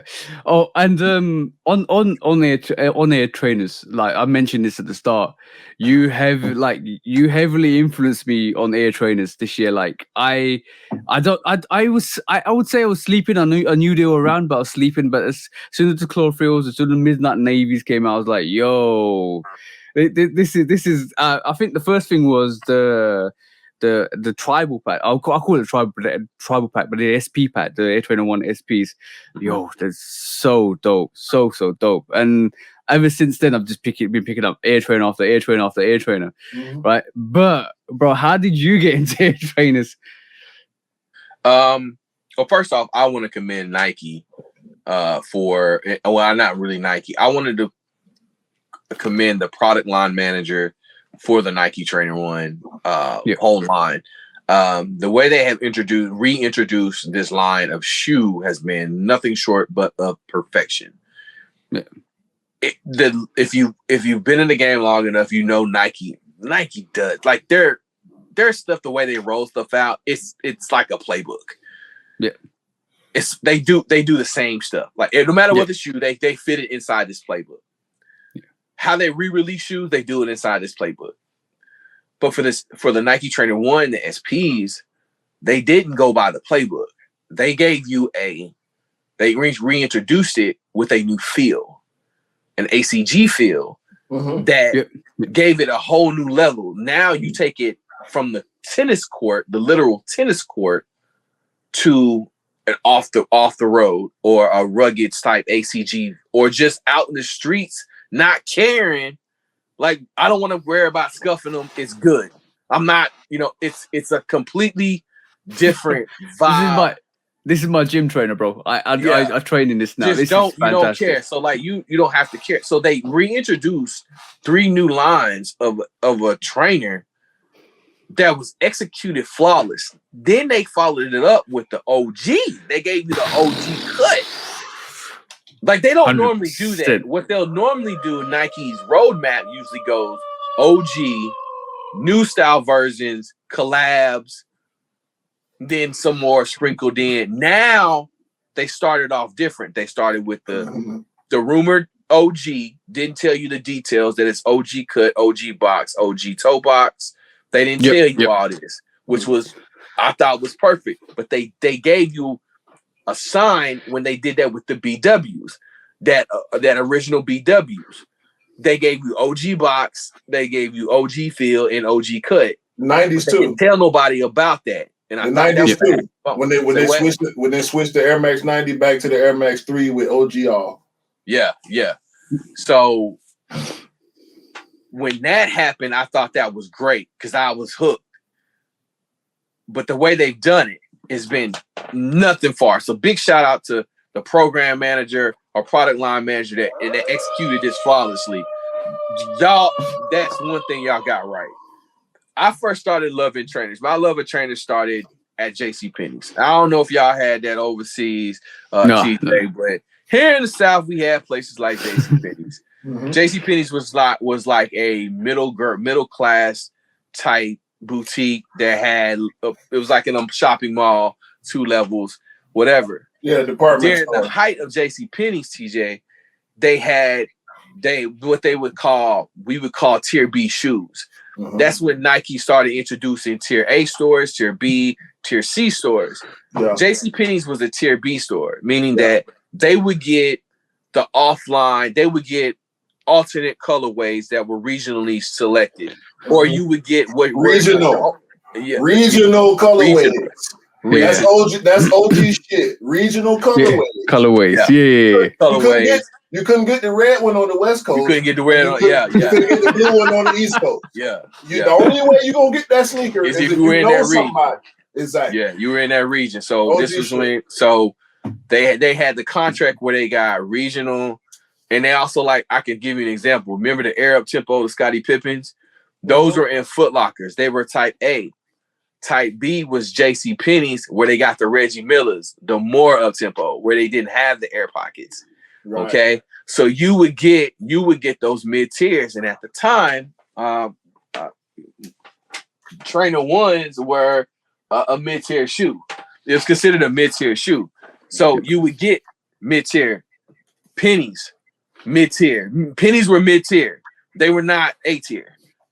If you go back, I worked at Athlete's Foot. I don't know if y'all can Google that. I know Athlete's Foot. I used to work at Athlete's Foot. And you remember earlier in the show, you talked about education. Education is what they prided themselves on at Athlete's Foot. It's to go in there and talk to you about the feel, the orthopedic styles of the shoes. And they would direct you, say, hey, I want a shoe that can do this. The Air Max is over here. That's what they do now. Back in the day, we had to bring you 3 shoes that can fit, and you had to try. That's what it was about. So they taught you how to line a shoe up and not be an order taker. That's here nor there. JCPenney's was a mid-tier store that started offering credit within a couple of years after their establishment. So my mom could do credit, and it was cheap. She would go in there and get a shoe. I can buy 2 pairs of shoes at JCPenney's, or I can get 1 at Foot Locker. That was my option my parents gave me. I can buy you 2 $65 shoes, or you go in here and buy $120 shoes. But you have to pick your poison. So I literally was like, I'm working. I was like, cool, I'm gonna start making do with what I got. So in high school, in junior high, in high school, I had the more up tempos. And in high school, I had the Air Max BWs, because those were considered B tier B. Because the BWs only had 1 air bubble when they were making shoes that had multiple air bubbles. Yep. So the Trainer 1 and the SC Trainer and the Air Max Trainer 91, these are all tier B shoes. That's where you started introducing the ACG line. Those are tier B and C. Yes. So if you remember, if you've seen the old pictures of the old Foot Lockers where they had the referee jerseys and they had a basketball court was the actual shoe store, and you would look and it would be the shoes would be on the wall, but it'd be that's why they still got wood floors now. Yeah, still got wood floors. That's where that comes from.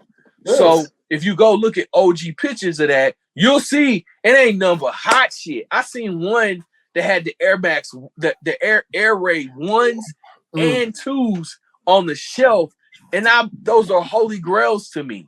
Are the Air Max 2s. I have never found a pair since I crumbled my jungle. The Air Max, they had Air Max 1, the Air Ray 1s, and the Air Ray 2s, bro. And the 2s. Yeah. And the 2s. I remember that here in my city when we moved. I remember the Foot Locker had them and all that. And I was just like, those were $100 pairs of shoes back in the day. That's equivalent to $200 now. Mm-hmm. That $100 shoe that is now $120 was $55, $60 back in the day. So what you do is I started to love a shoe that was good for me. Like, this was a dope shoe to me. This went with so much. Like I can wear it with any colorway. I can dress it up with a green. It was a mid, and I love mids. I love it. I love this shoe. Just the feel of it, the cushion on the insole, that's just has been worn, of course. But I love this shoe. You know, and then I started to love when they started to do these and have them on clearance. You would get the low version. Yo. Then you would start, you know, and then you would be like, this is dope. You know, you would be like, this is cool. But then you would take it back to the actual B line and you would get gems like this. Original air raid. You know, you get that. Man, look. You know what I'm saying? And you know, you would keep on playing. Hold on a second. Look, these are, let me see what these are. We can have some fun with these right here. We're gonna have some fun. So you can take it back and then you could match them. Yeah, you could match them. Oh man, so bro. You can go back in the day and then and then it was just fun. It was just fun back then. Let me tell you something, Miller. My current collection started with the Jordan 8 Tinker because of that Air Raid played together with that tribal print, bro. Like I can remember back in the day with cross color and the stuff that we was doing, like all the bright colors of the 90s that we was doing in the US. That Tinker 8 that I see people beat to the ground, bro. Mine still look new. Yeah. And ain't no hype on that shoe. It might be worth a little bit now, but I don't give a goddamn, bro. I walked in a store in this is when I marked the beginning of my collection. That's why that shoe will forever be. It won't hit the black metallic 5. It ain't nowhere near the top. But the meaning of that shoe for me, because I know where the inspiration came from, and Tinker attached himself to that shoe, and it's the first shoe of my current collection. Like it just means so much, bro. So I'm that's the OG. Yeah, that's OG. Yeah, it's a 2000. Okay, bro. Look at the shape, bro. Yeah. The shape. I know the shape on my pairing. Was it 2017? They ain't. Yeah. See, we was just. You know what? Me and TJ was just drooling over our. I can't wait till these yellow out. I can't wait till the translucent mid sole yellows out on these. I can't wait for that. I can't. But that's all. I mean, I fell in love with trainers because it was what my parents could afford. Yeah. And they taught me very early that don't worry about way people look. It's not you. They put on shoes just like you do, one foot at a time, and they build my confidence. So I didn't care that I didn't get the Jordans. I loved them. I got them here and there. Exactly. But I didn't need them. And so now we're teaching. I hate that some parents are not really parents, but sometimes the kids are heavily influenced to think they need something when they don't. No, it's parents too, bro. It's parents too, bro. Because I think it's I want to place blame on both sides because it's both. It's both. Yeah, it's an incumbents of both. It's definitely it's equal opportunity because I make sure my niece, like I said, she loves sneakers, and she'll come over here, and I have a similar experience that you have with your kids. Yeah, you know, I talk to her about the shoes, and she asked me to pull them out. We'll pull them out. She want to hold them. She want to feel the material. And I'm gonna tell her why this shoe is this color, or what happened when the release happened, and all this type of stuff. Why it's relevant. And that's not every kid, because we grew up here, right? So we know, and I'm pretty sure it's the same thing for you, TJ, in the UK. Kids are already mean. Just in general, right? For whatever reason they decide they're gonna be mean. And some of these parents, especially people from impoverished communities, they put that into their kids. Or the kids get it from them just from seeing them interact. The big flexing and the boasting and the bragging and the talking down on people because they got less, or they they don't have access to certain stuff. That's human nature. It ain't got nothing to do with sneakers. It carries over into every aspect of life. The same thing with fashion. Yep. Yeah. Let me add on to that conversation. I think that's a really good point in what you were making. My parents taught me very young, like appearance is key. Like your appearance is key. Like you can't when you go outside the house, dress like you got some sense. You know what I'm saying? Don't just come out just looking like a complete hobo. This is what my mom used to say. Don't look like a hobo. That's what she used to call me when you walk out mismatching socks and no mom wouldn't let me walk out the house like a hobo. And I say that's one of the things I tell my kids. Like, when y'all go out, like if y'all go out and play, that's cool, look presentable. But when we go out, they go to school, like they're dressed to the nines, like they ready to go. We don't take days off. We don't take days off. You can't. And I think one of the things that we've learned as they gotten older in school is what you were kind of talking about, like these entitlement kids that they watch their mama and daddy talk to people a certain way, and it's very prevalent here in the South. Yeah, it's very like this is common. It happens here. It happens here, bro. It happens common. Here. You know what I'm saying? But with that being said, not to walk down that road, but I've noticed that just them, they're trying to be influenced, but I've got and I'm blessed to have a hold on this. It's like it's the first time this summer that kids were coming into the house like, can we see your shoe collection? Like kids like they're bragging to their kids, like they're bragging to their little friends, like, yo, my dad got a whole room of sneakers. Like you got 7 pair. I got 7 pair I had 7 pair last week, bro. I got these. These are they end up telling their kids, their friends, like these are Jordan 5, these my Patent 1s, these my new Kobe's that my dad bought me this week. Cause I bought my kids. I bought Caden his first pair of Kobe, or his second pair of Kobe's, but now I'm starting to see that they're like they know what luxury is or what it seems to appear like, and they think I got it. And I'm like, nah, but and they start talking, and I had to correct one a little, man. I was like, listen, man, we ain't rich. Let's just fool you. We check, but you can't tell them you ain't, bro. You can't tell them you ain't. I don't listen. I'm talking about grown folks. When they see me post on IG or they hear me having a sneaker conversation with somebody and they looking like, damn, no, bro. I'm sore. I put in work for this, man. I don't take anything for granted. I stay humble. I stay humble, and that's why I tell people like anything I cop, like y'all see it. Like I don't want anybody to have any misconceptions about me or anything. Like you gonna see whenever I bought a shoe, y'all gonna know when I got it because I'm very public with my information. I'm very transparent. Man, I think we were when we were talking about Rick, this transparency is so key because we build trust. We start to respect you a lot more. The certain things you gain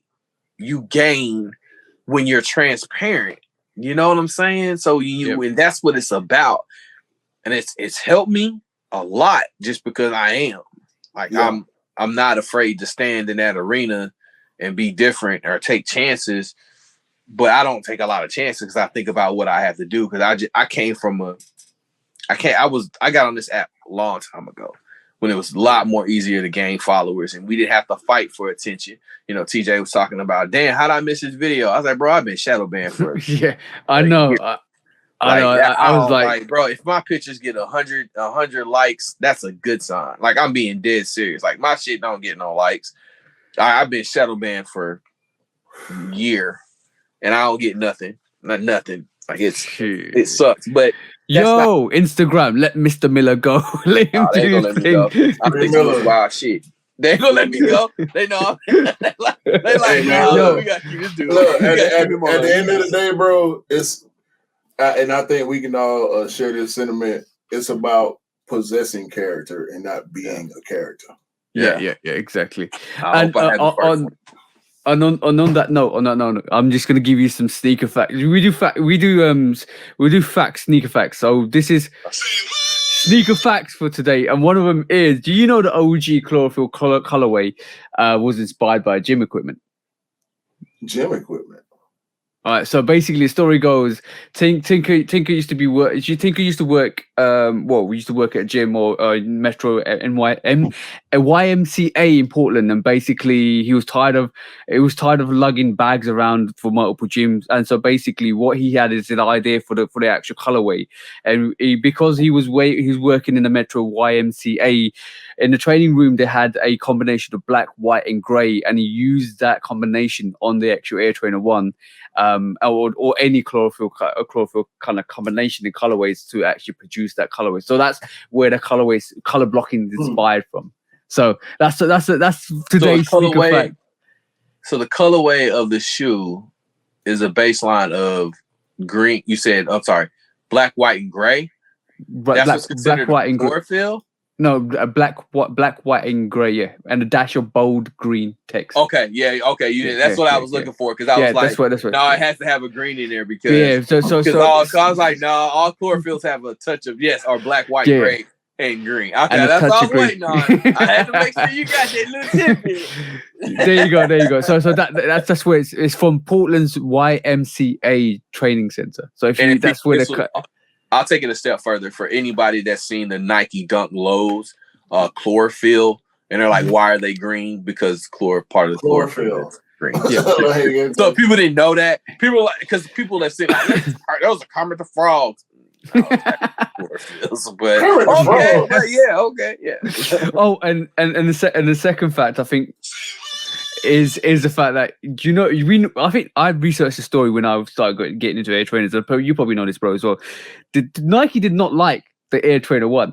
They did not like the Air Trainer range at all because they were like, "Oh, it's taken away from this range. It's taken away from this range. It's taken away from this range." They thought it was going to be a commercial disaster, but Tinker made it work. And Tinker's the greatest, bro. Tinker's the GOAT, man. 35 years. And by the way, it's the end of people. But you gotta think about this. Here's what I want you to think about. How many shoes do you think Tinker has actually made for Nike? I want y'all to think about this. Think of how many shoes Tinker has actually made that he's had his hand on. I'll say at least 20. I'll say 20 to 30. BJ? At least.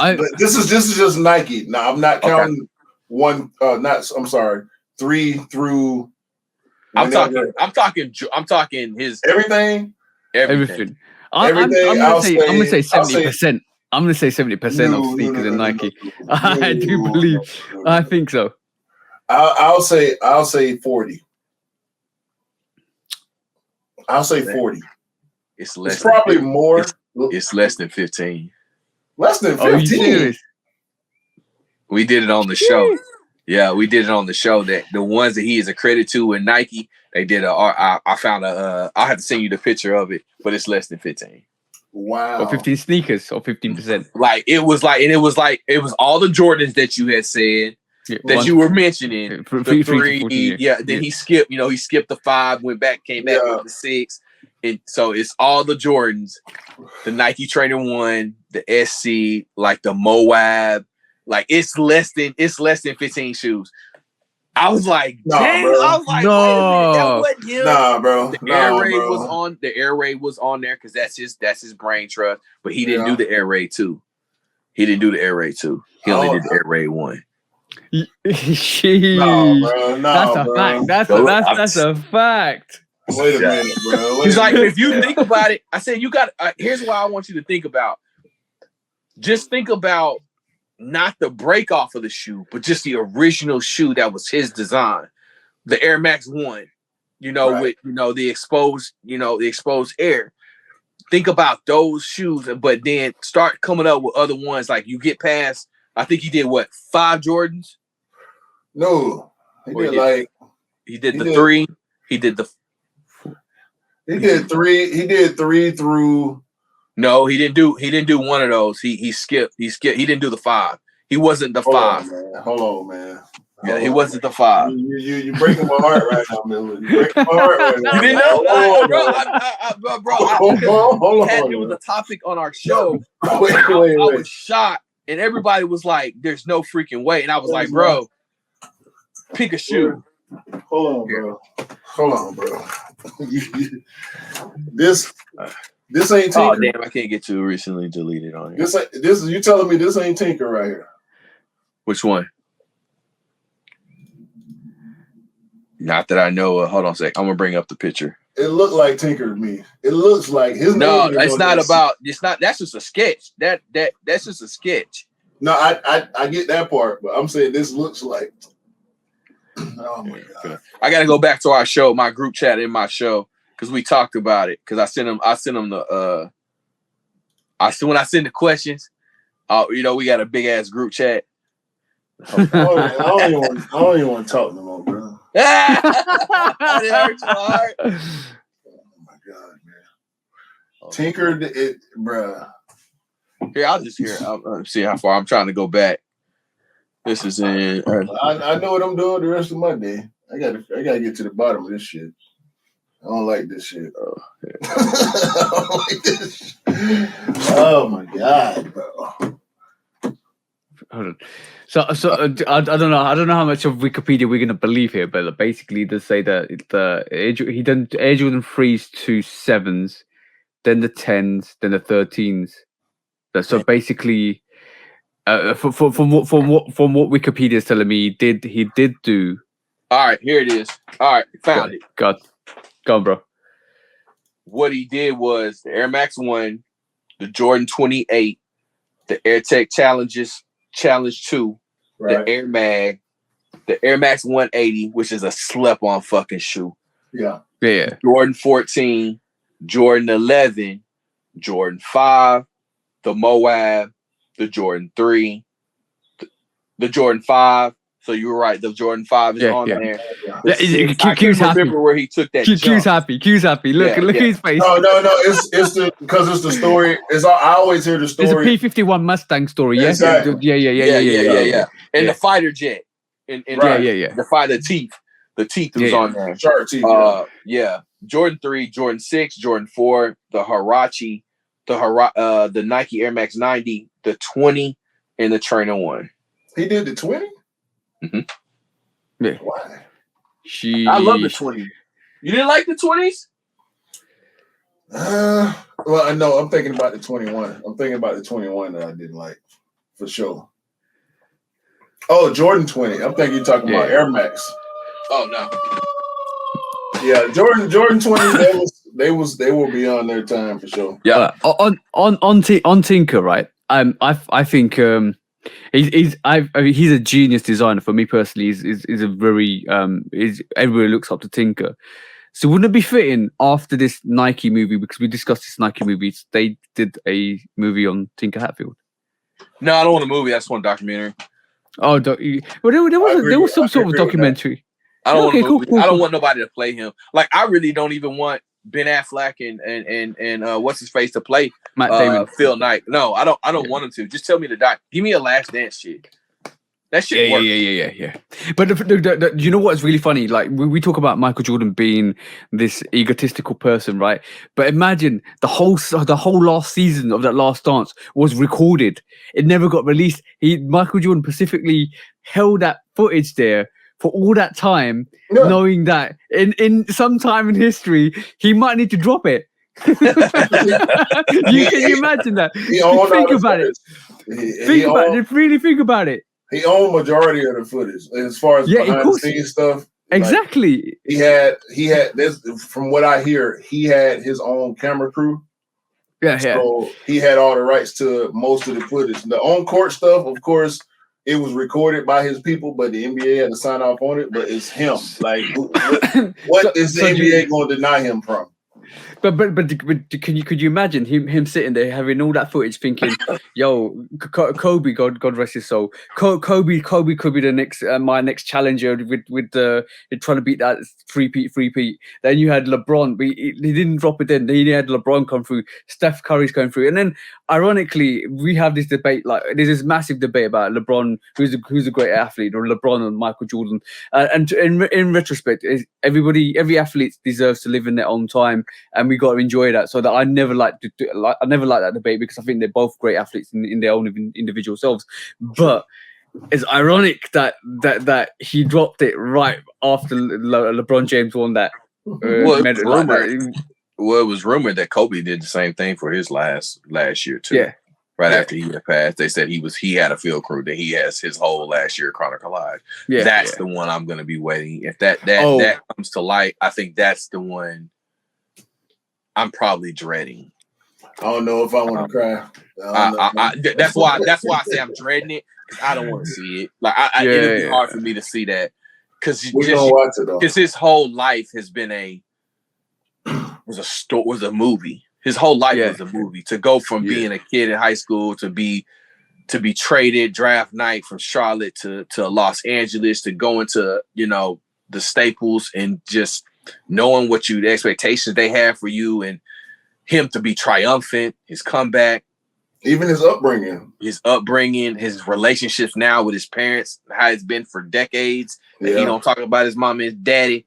You're like, shit like that. And then his last 3 years in the league, him tearing his Achilles and coming back, and then to see him go out the way he did. That last game, bro. And then win you can't write that award, and then on a Sunday. On a fucking Sunday morning, bro. He going to church. He doing the right thing.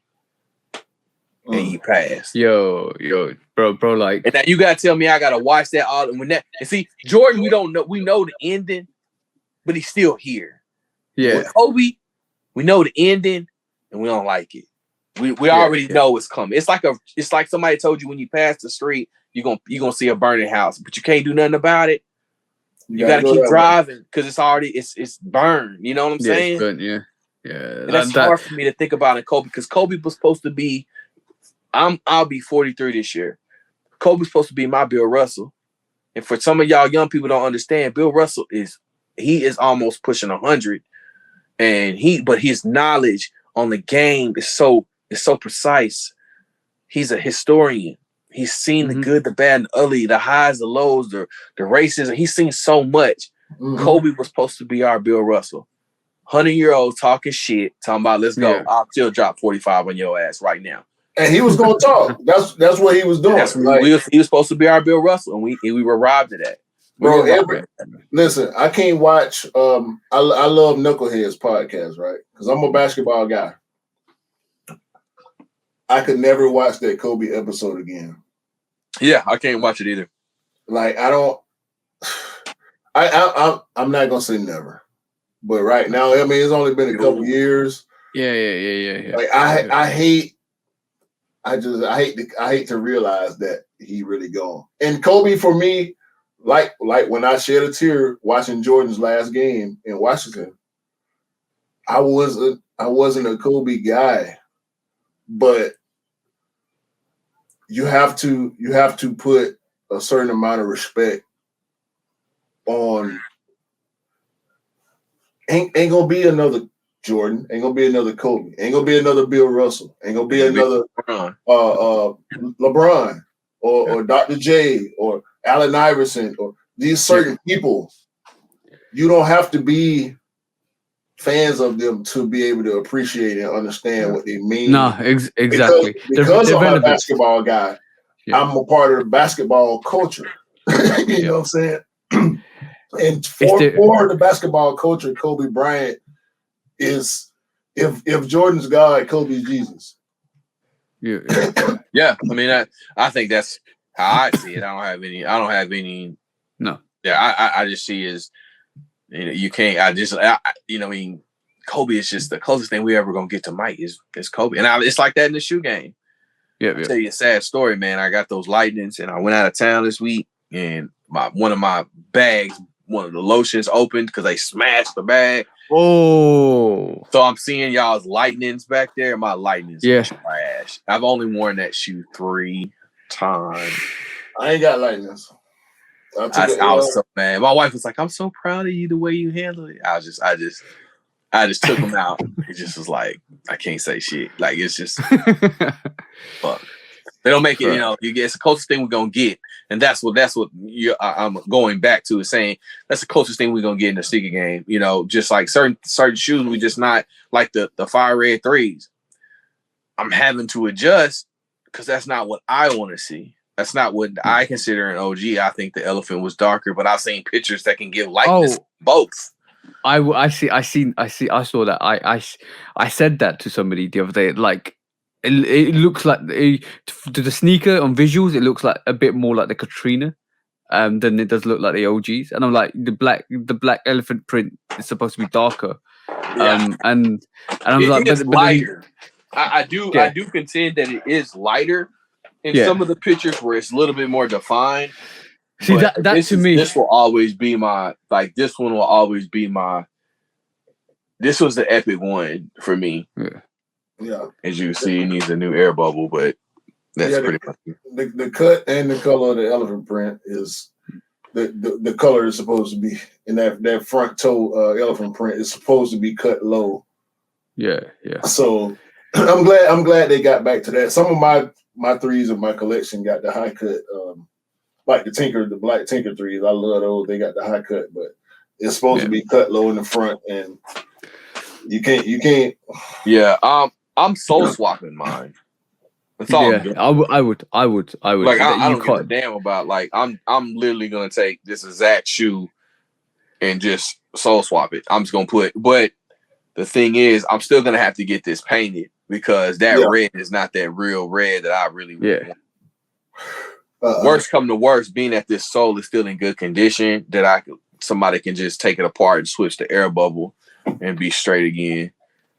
Because I don't have any cracking or creasing in the actual midsole. It's just the air bubble's just freaking trash, which is a good thing. Yeah, that's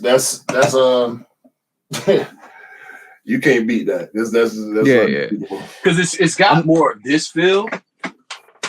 This is the denim. It's got more of this feel. See how that's a shortcut? That's a very shortcut compared to. Yeah. And the shape is still a little off on the denim too. Yeah. You're right. You're 1,000% right on that one. I personally didn't like the denims, but it's a dope sneaker. I had it in hand, a few different pairs. It's dope, but I ended up doing that Euro step. I ended up getting the one with the Japanese writing on the back instead. That's the one to have. I think that's the one to have. Yeah, I wanted something different. I had the Euro step on that one. So quickly moving on to the next segment before we go to the end of the show segment, which I know, you're actually excited to actually take some people to court. But before we go and do that, here we go.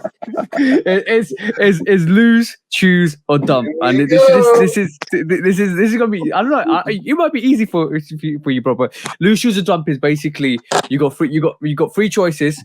You can either lose it, which means you lose it, but everybody else gets it. You can choose it, which means you choose it and everybody else gets it, or you can dump it, which means you absolutely erase it from history. It no longer exists, and there's no longer a subject matter.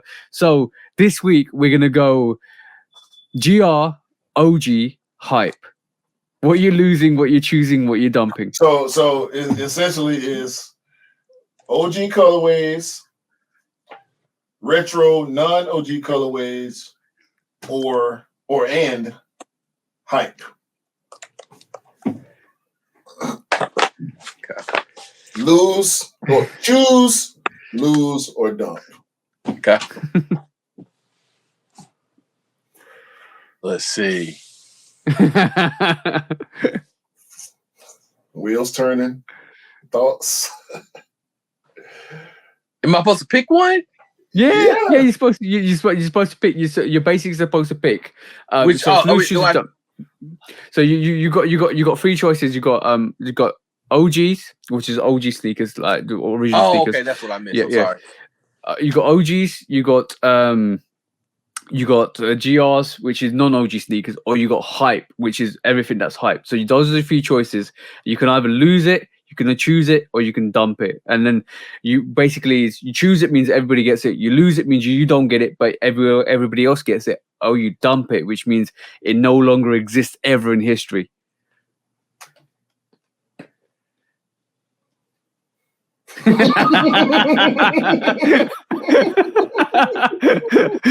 It's hard. These are always hard, bro. These are always hard. All right, here we go. I'm dumping OG. What? Yeah. And here's why I'm dumping OG. And just listen to me. I'm dumping OG because they can't get it right. There's so many things that they get right with OGs, and there's so many we nitpick the fuck out of shit. We really do. Where it's just like I'm swayed left, I'm swayed right. You know, it's just the OGs. They just can't seem to get it right. And if they get it right, it's at a higher clip. One of my favorite shoes that I really want to get redone are the 16s, 17s, the 18s. I really want them to re-release the OG shit. Like I want my OG cherry woods. I want my OG gingers. I want my OG shit. Like, give me my stuff, bro. I have 5 pairs of 18s and I can't fucking wear them because they're crumbled. And when you brought them back, you brought back a crappy colorway. Like, give us the right colorway. I mentioned this the other day. Like when even with Kevin there, it was like, and he picked a sneaker outside of 1 to 14. I said, what color would you like them to re-retro? And he said, what did he pick? He said 15s. It was like, he was like, dope. So, but it's still 19 years old. And he said 15. And basically at the moment is with Jordan at the moment it's anything between 1 and 14. It's like, come on, why are you doing this? But I mean, shit, dog. So listen. And then I'm gonna take it a step further. What y'all know about it? Y'all know about that card. Y'all know about the card that used to come in the box. Told you all about the shoe. Yeah. Right. Yeah, they don't do That's a 19. But that's a 19, but that came with it.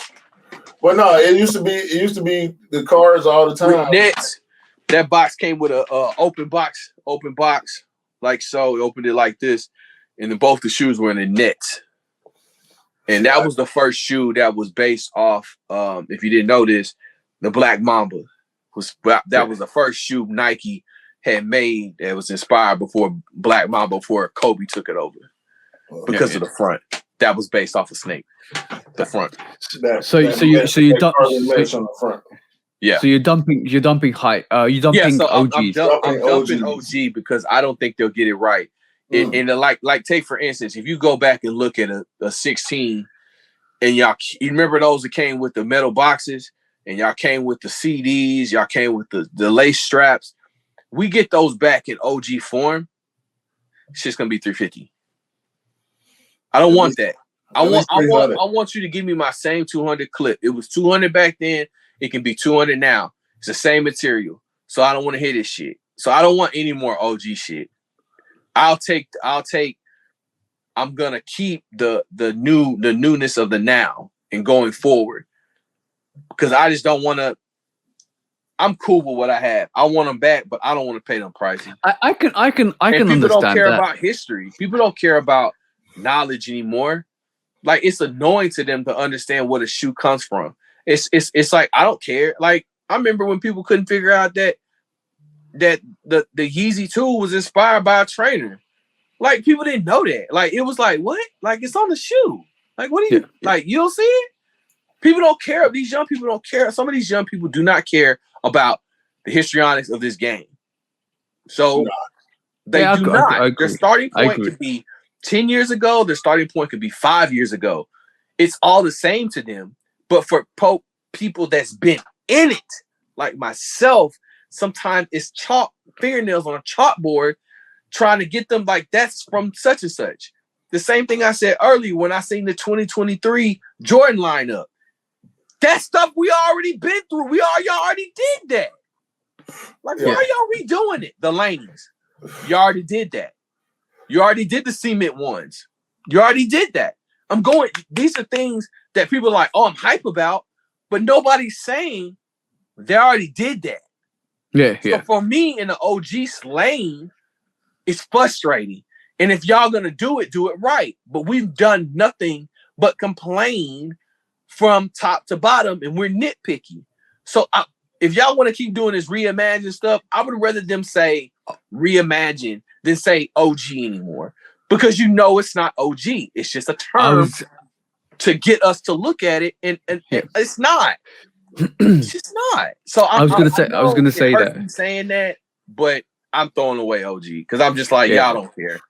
Yeah, I can understand that. I can definitely understand that. I know y'all was like, whoa, but it's just too much work for me to explain to people how it is, and something you can learn from it. It helps you become a better sneakerhead or collector, whatever you call yourself. It helps you become that because you understand where stuff was from, where it came from. It's like history. You go to school, you learn history, so you know not what to get wrong again, and learn why we have laws or why this is here. We don't care about it no more. People just want to speed past it. Like, I started my, damn, you missing so much. It's like being a rapper and not knowing who Melly Mel is. Yeah, one of the greatest producers of all time. Yeah, like you can't certain things. I think everything, bro. Every subculture, you have to know the history of it. Like, you gotta know. You gotta know. You know, people. You know, I mean, just you gotta know. I mean, I'm big on music too. You know what I'm saying? Like, it's just, how do you not? I argue with people and I tell people about Dilla. I'm like, man, fuck, you don't know about Dilla, man. Like, it's just it's bothersome to me because I just think he's the godfather of MPC, which was about producing. You can't have one without the other. His MPC is in the Smithsonian. Like, it's just like, that man is history, and it's like, it's odd for me for now I build the experience of like, let me tell you about it. So I do the same with shoes. Like when I'm talking to TJ about trainers, he's like, "That's a whole new damn lane." Oh no! Like, welcome. Listen. I could have turned him down. Like, man, you really don't want those. But I was like, bro, it's this. Yo, it's done this. And I'm just sitting here like, come on, bro. I took him on a trainer deep dive last week, and I showed him like 10 to 15 different silhouettes and colorways of the trainer 2, trainer 3, SC high, SC low. We looked at that's why we was watching the Barry Sanders video, because I showed him the Zoom Jets and all that type of stuff. Yeah, and I wish I would have had, this was supposed to be in yesterday. It was actually supposed to be in Friday, but I got that new Bojack, that trainer turf. So for all of y'all that don't know, that turf is why it's different. Is that the sole's going to be different. It's made for turf, which was really, Nike and Reebok were at the cutting edge with turf shoes back in the day. Nike and Reebok were running neck and neck. Nike kind of took it because they did more. They kept the performance part of it, but they also added a good look of the way it looked. The Air Veers, the Air Missions. Yes, they took it. If you remember the Junior Seau's, the Veers, the Marauders, everything. Barry Sanders had the turf, and if you look at the bottom of the shoe, it's more of a rounded cleat. Exactly. If you're gonna see it, so I was hoping I could have those to show you guys, but I got those Bo Jacksons.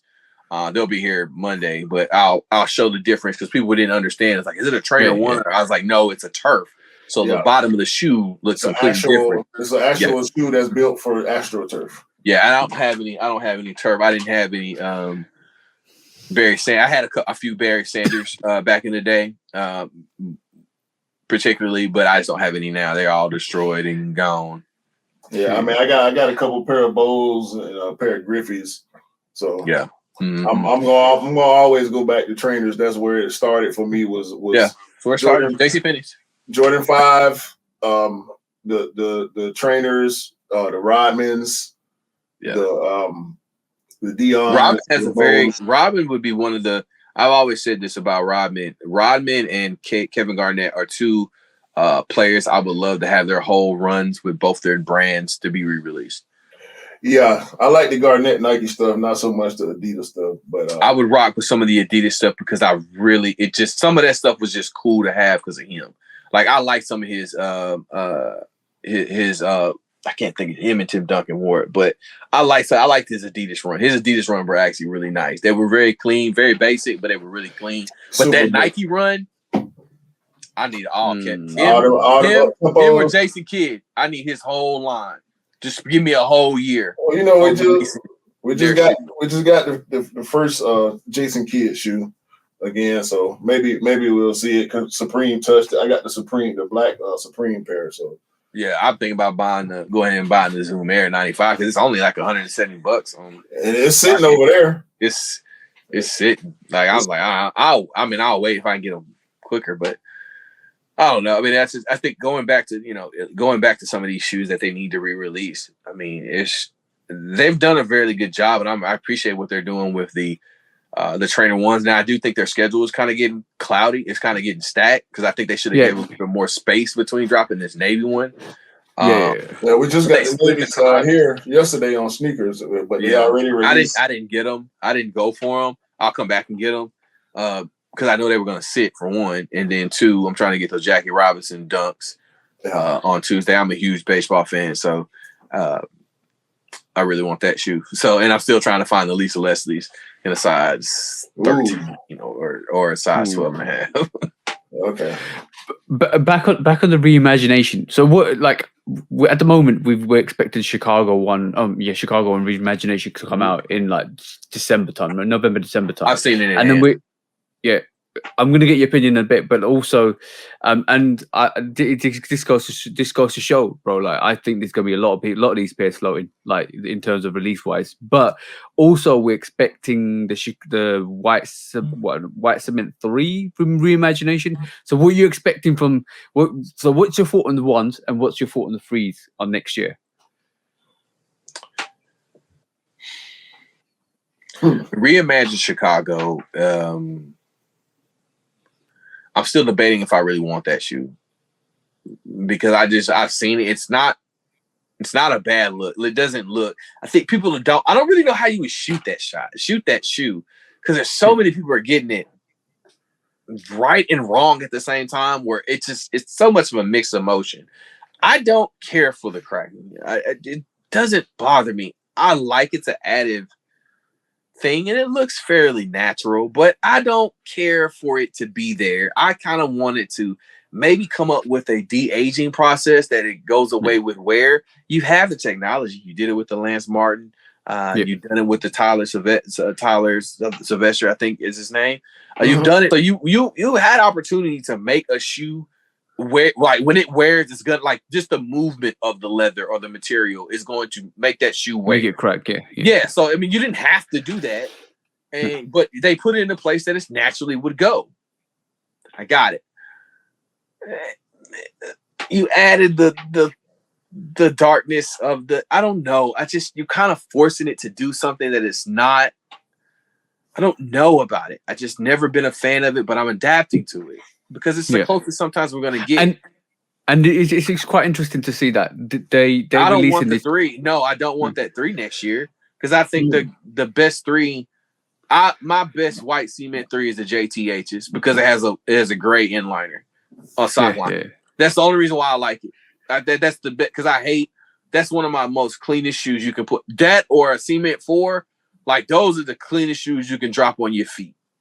And I just hate that 3.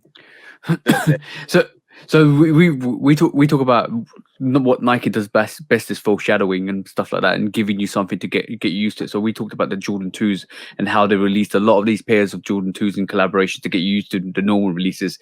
They're doing this with the cracking, the artificial cracking as well. So we saw it with the Volt Volt ones. Oh, it's not the official name, but you know the Volt ones. There you go. They've so even on the Visionaire 2s. Yeah, even in the Amimia 2s. Also they're giving it in the bleach corals as well that you I had those on. Yeah, I had those on. Stage Haze too, and also the toe cord. Exactly. So they're giving it to you subliminally to kind of get you used to it. So when you get the Chicago ones in, you don't kind of really think it's like it doesn't look. But the bad, Chicago 2s don't have any. I don't think they from pictures I've seen doesn't have any reimagined. Yeah, but they didn't call it the reimagined 2s either. Good. So it's gonna be an OG. Like it'll be an OG outright OG. But yeah. But it's really OG-ish. But it's really funny because basically, when everybody's talking about how limited these Chicago ones are going to be, and I'm like, have you never seen the Jordan 1 OG release? Like every time they do an OG release, there's always pairs. There's always going to be pairs. Yeah, we got it. We gotta stop saying that. I kind of think the conversation needs to stop. You know, people talking about they set and I mean, just even when they're talking about, I mean, I alluded to this earlier, but you know, I just think they spread it out a lot of pairs now. Like there's a lot of places that got pairs. And and then when I haven't seen an end number yet. Plus, I haven't done the research to find it. But I would like to know the end number of those Union Cortez because it seems like it was a lot. Like there's, I think they made a lot because they thought it was going to do something. Yep. I don't think this is. I don't know who did the case study on that, but somebody didn't read the room right on that because they made an abundance of those, and the reactionary when it was even linked didn't get a good reaction. Yeah. So it was. I think Union thought they could move anything, and they were sadly mistaken. But it's smart. I mean, you got two Cortezes on the slate this year. You have theirs, and then you have Sakai's. Well, they got two more. Yeah, and what? Union got two more coming. Yeah, the two other colorways. No. Yeah, I saw that. I thought it was three more. I thought it was three more. They got I saw two more. I saw two. I know I saw two more coming. He's right. I think I saw the sneakers live. They actually pulled up 4 Union Cortezes. But so I want that Sakai. I want the Sakai Cortez. That's hard. That's hard. That's a hard looking shoe. That's hard. Yeah, that's hard. That's a hard looking shoe. Yeah, I like what Sakai is bringing to the table. So also back to loose shoes and dump, loose shoes or dump. You got two more choices, bro. Hype and regular GRs or non OGs. So you got choose. All right, so I dropped that one. We'll push forward the regular GRs. I think we can all be happy with the regular GRs sometimes and just be cool and just make up our own style and make our shit fly. Throw some white lace, throw some bread. So I'm pushing that one forward. Yes, and then you dumped the OGs, you chose regular GRs, and you're losing hype basically. Yeah, I just think that I don't think I'm losing hype. I think this is our prime opportunity to define hype. Yeah, prime opportunity to define and get in unison about what is hype. We say that way too much, and a lot of times numbers, quantities, release options do not equate. Right. So I'm losing that because I think it's a grand opportunity to redefine the word, give it a better feel, a facelift, and allow the community or allow people to choose on their own what they consider hype. And what they I think there's a massive difference between hype and heat anyway. To me personally, like what somebody's heat might not be hype, or in terms of what we classify as hype, in terms of I fully agree. And the thing is, a lot of people classify hype as in what the price of the sneaker is, and how much, what the limitation of the stock and the price of the sneaker. And to me, that doesn't really equate to hype. Hype should be to me personally should be somebody you're actually hyped about any sneaker that you're passionate about to wear on your feet. So there's a massive disillusion with that in terms of hype and heat. I define hype for myself when I say oh shit. If I say oh shit, it's hype. It's hype to me. You know what I'm saying? Other people define hype as like you were saying, limitations, availability, all that kind of stuff. That factors in too. Because off-white Jordan 1, instant hype. Yeah, unfortunately. Unfortunately, StockX. This is StockX blame again, because every time somebody classifies or classifies a sneaker and looks at it and says, "Oh, okay, cool, it's worth 30 grand. It must be hype." I was like, not necessarily. Not necessarily. No, it's not. I mean, I think the word has so many misinterpretations. It's just like we were talking to somebody about cook groups, and it has a negative connotation, and it doesn't mean what it means. It's like people are like, "Are you in a cook group?" Like, well, yeah, but it's not the negative connotation that you're assuming that it does. But I can tell you about it.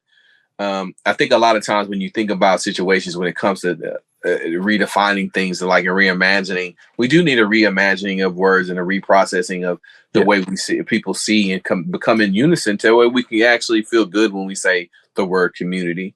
Because I've been saying this for a while, that I don't think we are, because we haven't changed one thing. We haven't bonded together to shift one portion of this culture. We still have the wrong people that are steady getting opportunities, and we're not getting those opportunities. I'm tired of seeing the same people doing the same shit. And nobody wants to change and disrupt and bring a new level of urgency or a new level of love. We're not getting that. So until we get some change comes, and I'm not advocating that I should be that person, but I would like to see other people like you two gentlemen be in a major platform and to be able to bring y'all stuff to that. That's what I would like to see, because it's just entertaining to me. I don't want to see that cookie cutter bullshit. Yeah, I'm gonna change the name from community to hobbyist. That's what we are. We're hobbyists. This is our passion hobby. Look, at the end of the day, bro, I don't really give a fuck about whether you want to use the word or not. It's about actions at the end of the day, because people can throw around the word community and not have one sneaker friend. You're part of the culture. Yeah, I'll give you culture, but you ain't community. Community means something. Like what we have with our international group, and Straight to the Toe, and we Kick and Polar, and all the guys that we have in our group chat from around the world. That's the community. What you have with your cook group, and even inside your own household with your family, that's a community. Yeah, because you got a house full of sneaker people, right? My wife tolerates my sneaker shenanigans. Mine does too. She ain't a sneakerhead. Same man. That's why I slide her a couple pairs every once in a while. I keep her at bay. And I let six more packages come in. I slide her one, I get six. So I slide her two, I get eight. Can you imagine the card game? Sprinkle the kids in there a couple times. Yeah, I keep it like, yeah, y'all got that doing this too. I'm all about that. 6 for me, 2 for you. Yes. That's good. Baby, I wanted those, but I'm going to give them to you first so you can have them. I really wanted these, but that's what happened to me when the 95s came back. The OG 95s came back. I couldn't hit, but I hit on her size. Yeah. So she had OG 95s like 4 months before I managed to get my pair. That's like the Panda Dunks. I've never hit on a pair of Panda Dunks. I got my wife 2 pairs in the past 3 months, and that's I got her a pair first time. I was like, I said, forget about it. I went and got the Pigeon Panda. I said, I ain't gonna worry about it. I'm getting the Pigeon Panda. You wait. Hold on. Yeah, I'm that stupid. Did you just say you went and got Pigeon Staple? Jeff Staple Pigeon Dunks? Because I couldn't get the Panda Dunks. Fuck it. Let's go get the Pigeon Pandas.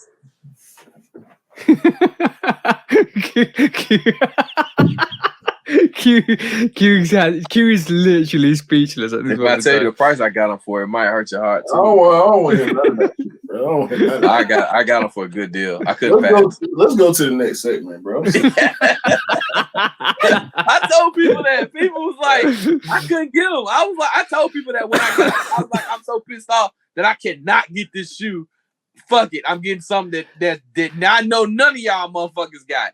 So I went and bought. But by the way, the quality, I heard the quality on the Pandas ain't great. Like in terms of depending on which ones you got. The girls are actually pretty decent, but the guys and the grade schools.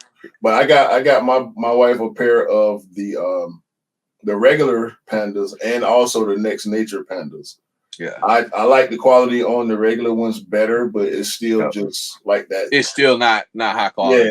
Yeah. It's like B or C tier leather, you know. Yeah.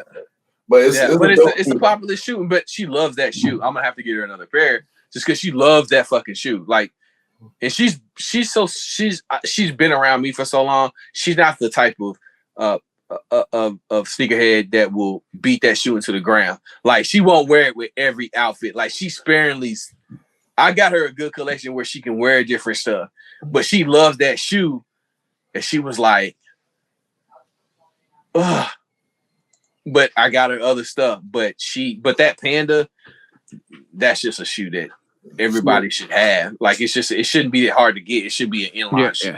My My wife loves dunks and blazer, dunk lows and blazer lows. Mine is and Jordan 1 lows.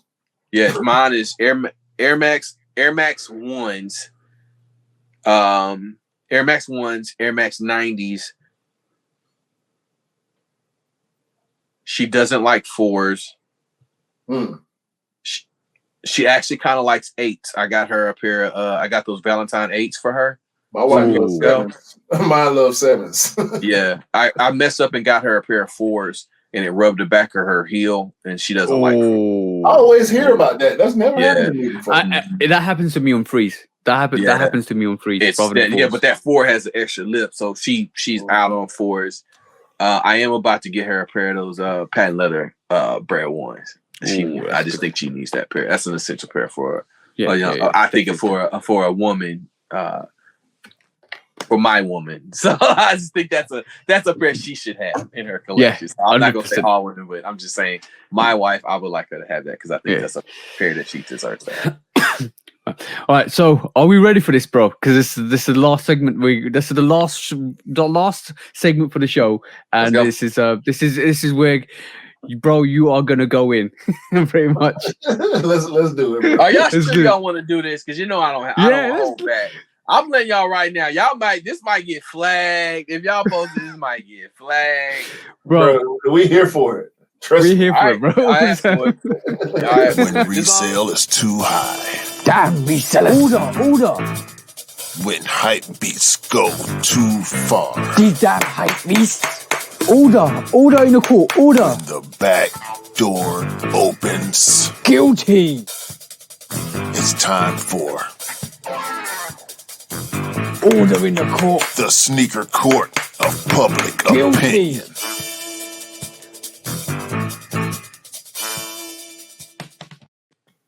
All right, as you can see, bro. Hell yeah! This is Sneaker Court of Public Opinion. Today we have myself, Judge Public Opinion, and Executioner, and obviously we got you, bro, Mr. Miller, in the house, and you are taking to task some of these nonsense behaviors, some of these bad behaviors, and some of these suspect activities. So let's get into it, bro. We're scrubbing. You take it to court. We're scrubbing. We're scrubbing the game clean. Let's go. We're scrubbing the game clean. All right. Every week you got something different, bro. Every week you got something different. We're gonna scrub away all the foulness in the sneaker game right here on the Sneaker Court of Public Opinion. So who you taking to court today, bro? Me? Yep. Oh, I'm gonna take the court StockX. Oh. We're going against StockX. Let's go. I want them to. This is when you need to learn. I want them to read the room, sit down, and shut the fuck up. Oh. You know, us over here at Nike, we agree with you 100%. Here's the thing. So, I want to preface my comments by saying I really do hope this reaches somebody at StockX, and I'm really talking to you. But I really do need y'all to listen to what I'm saying. I need y'all to read the room, shut the fuck up, and sit down. I do that. In the essence of this comes from, it's a cultural thing. It's when you sit down. That just means a lot. Even though it's sit down, it's 2 words, sit down. Mm-hmm. That means a lot. It could mean, i.e., if you don't go sit your ass down, I'm probably gonna punch you square in your face. I.e., it might be I know I told you twice to go sit down, but you can't instead of getting up. Wait till we get to the car. Mm-hmm. I.e., it could be you understand that I told you 2 seconds ago that you were gonna break that, and you steady did it yourself, but you did it. That means that's what I mean by sit down. Sit down and shut up. So I need them to do that. Sit your ass down, StockX. Shut up. Just sit down. So when I say sit down, it's all those 3 things incumbent. Yes. That's definitely. I need y'all to get. This is the reason why I am filing this complaint to the courts.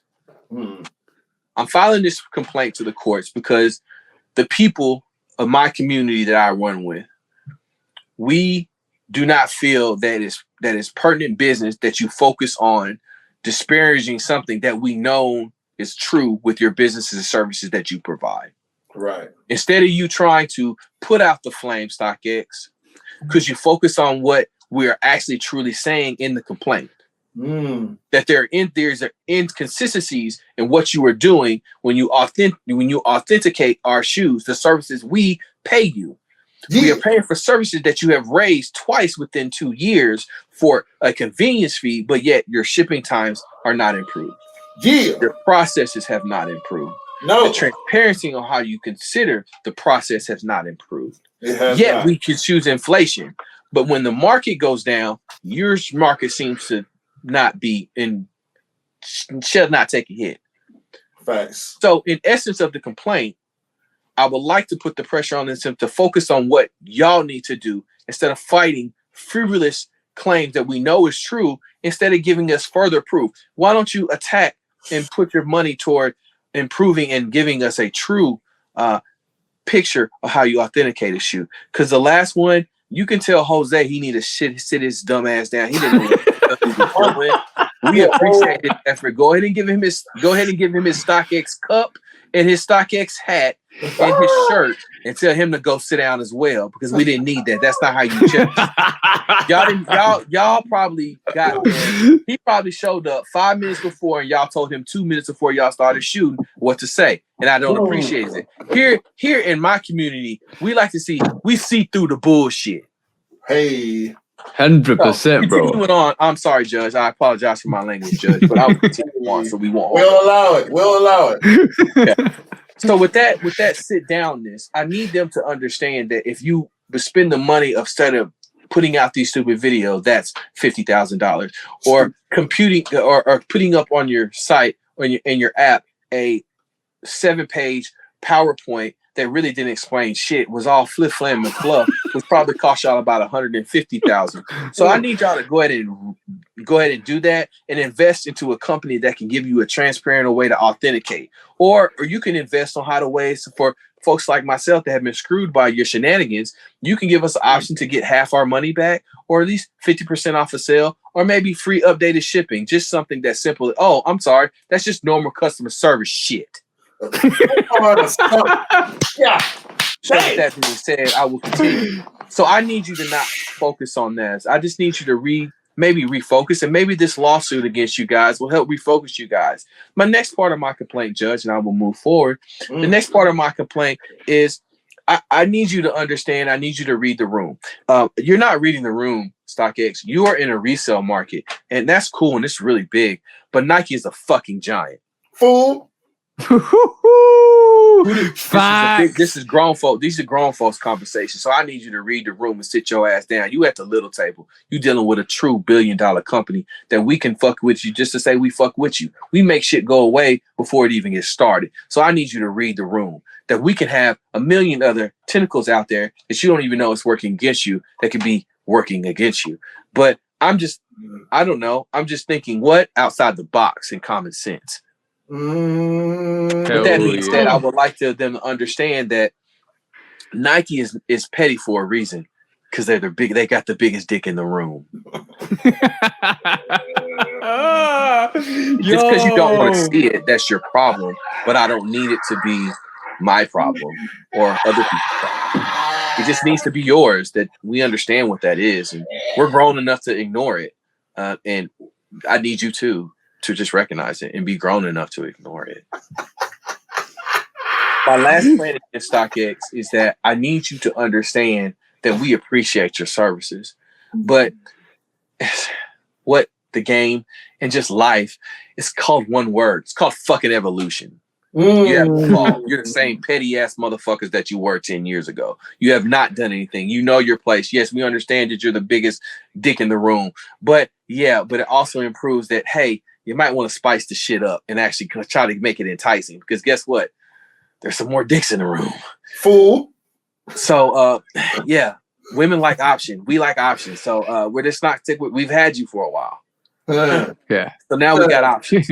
It's like a 15-year-old kid getting his first phone and understanding what YouPorn is. I'm just giving you now. I'm just giving you. Just gonna play that out for you. So it's what it is.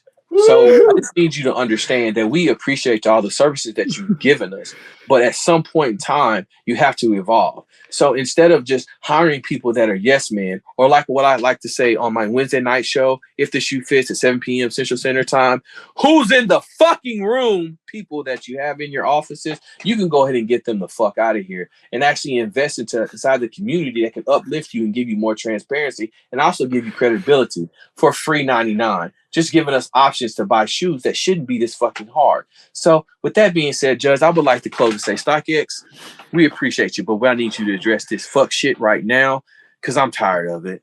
Hell, you talking about? Yo, The big book. Big Miller has thrown the big book. guilty. Yo, that was awesome. That was awesome. Big Miller. I'm afraid to ask who else you take into court, bro. Is that just StockX? No, man, I think I got another clip for y'all, but maybe next time when we get on here and do this, I'll save this clip for y'all. I'll save this extra clip for y'all. So Perfect. y'all heard it here first. Mr. Miller will be back on the Shoe Dog podcast. Yeah. Oh, for sure. Y'all better make sure y'all subscribe to everything he got going on. Follow him on IG. Turn on those 100%. goddamn notifications and hurry up and do it too. Yo, hashtag unshadow ban Mr. Miller. Yeah, let's go. Yo. I hope I wasn't. I truly hope because when TJ was like, "We want everything." Yeah. If y'all can see the comments, TJ was like, "Bro, hold on. We want Miller. Like, we want Miller." What you got to realize is, bro, that's what this platform is for. Okay, even when we have different opinions, because me and TJ sit up here and rip each other head off like Skip and Shannon. You know what I mean? So it don't matter whose opinion it is. If we want you on here, we want your real truth. You know what I'm saying? We ain't on here to fucking step on nobody. By the way, we not editing this shit. Yeah. Okay, we don't edit this.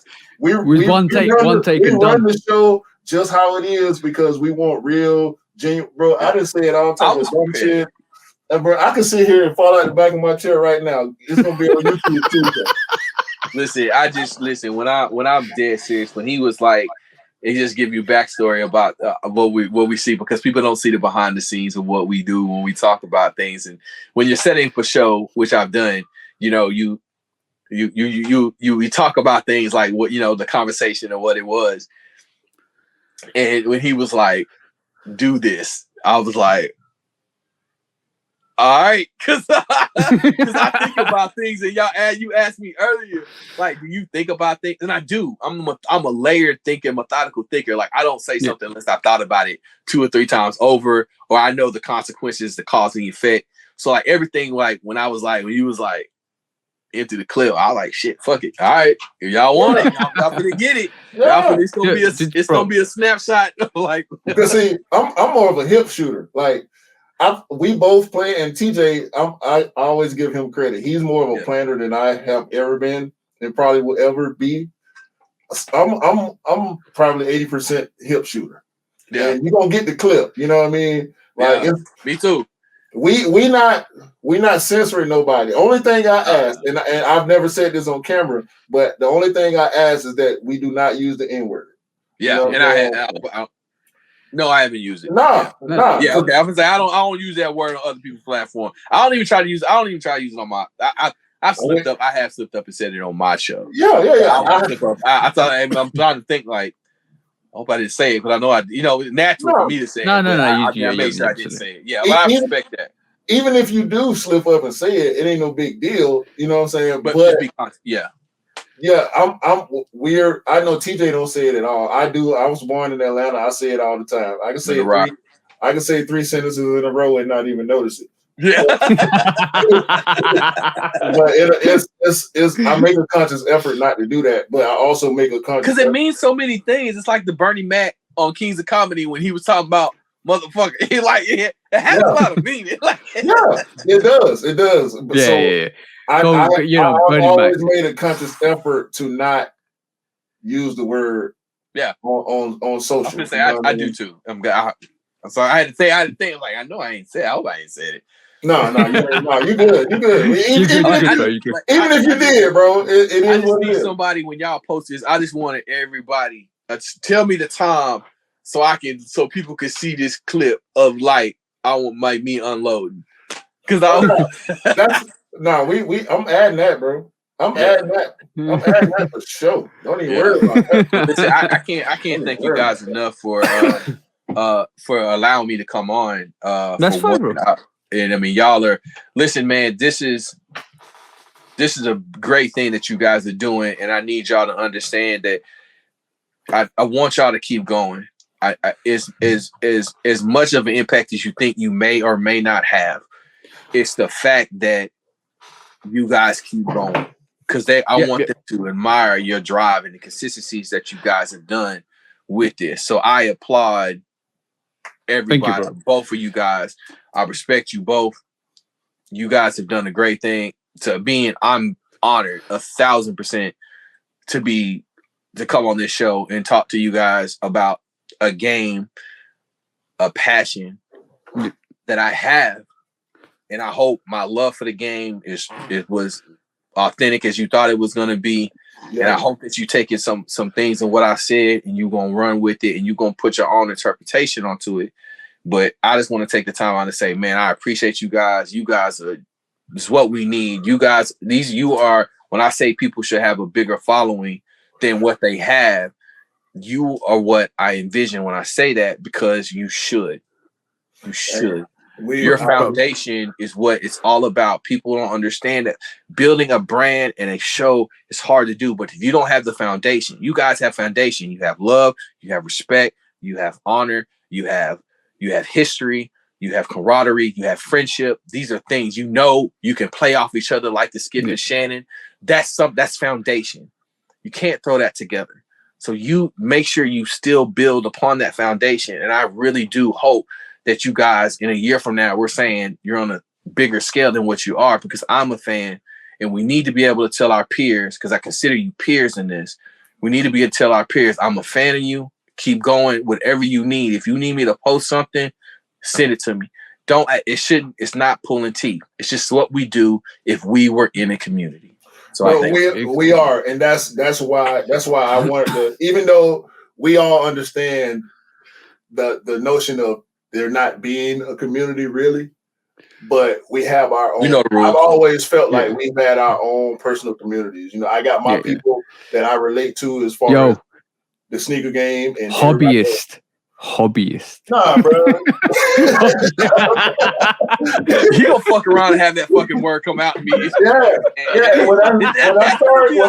word that we're gonna come back to this show and be like, this motherfucker did coin that shit. When I start seeing people say hobbyist, I'm tagging TJ every single time I see that word on Instagram. I promise you, bro. Yeah. Every time.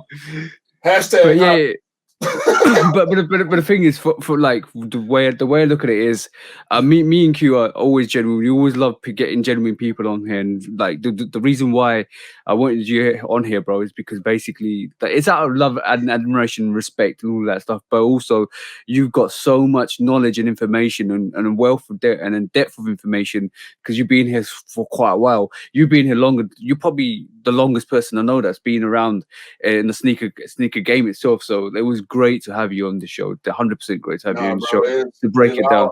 It's our honor, dog. This big this big for us. To me, is like having Jay-Z perform at your little club. You know what I mean? No, you can't tell me how to feel. You can feel however you want to feel, bro. I appreciate you can't tell me how to feel. Right, you know what I mean? That truly means a lot from being, just a guy from Little Rock for collecting shoes with 2 boys, married with a beautiful wife that's not supposed to be here. And I'm not afraid to say this, but deals with mental health issues and not being afraid to speak to speak my truth. That way I can empower people inside this culture to get mental health. I'm blessed to hear those words from you. I'm just a humble guy coming from humble beginnings and just trying to be transparent. Just me speaking about things. I do it not for clout. I do it because somebody needs to hear it. That's why I'm very upfront with my mental health and what I deal with and what I struggle and what I went through because I need something else. So I hope that somebody can hear it. And then so like, damn, he got it. Yeah, I got it. Y'all don't know I've been suffering with it for 5 years. Yeah, so for sure. Yeah. For sure. 100%, 100%. We appreciate you. Yeah, we do really 100%. Like we look forward to getting you on again, bro. yeah, like, man, just let me know. Give me at least 2 weeks or a week and let me know. Yeah. It's a perfect time. When this post, let me know and I'll post it. Anything y'all need from me, you got it. No worries. And by the way, guys, if you're watching this, please do go follow Mr. Miller on Instagram and definitely go and check out his show if the shoe fits. When was it on every Wednesday or Thursday or Wednesday Tuesday? night, 7 p.m. Wednesday night, Central Standard Time, 8 p.m. Eastern Standard Time. Exactly. Go and check the bro out as well. 100%. Like, you're never gonna meet a truer guy than Mr. Miller, bro. Like that's all I'm saying. You if you drop him a message, if you DM him, he always gets back to you. It's always like really good to just have a conversation. And you never know, you might get influenced by some of the sneakers that you pick gets mixed up. I'm guilty of it. But on that note, bro, to close the show, Q, close the show for us, bro. Yo, this has been a great episode, man. Chopping up with Mr. Miller. Of course, my brother TJ, always appreciate you, man, for being here with me to do this. I want to say to everybody out there watching, hopefully y'all have a great day, a great month, a great year. And hopefully everybody can avoid all the bullshit from StockX because we don't deserve the bullshit from StockX, all right? So for me, TJ, and Big Miller in the building. We're going to get with y'all later, man. Peace out, guys. Peace out. Podcast.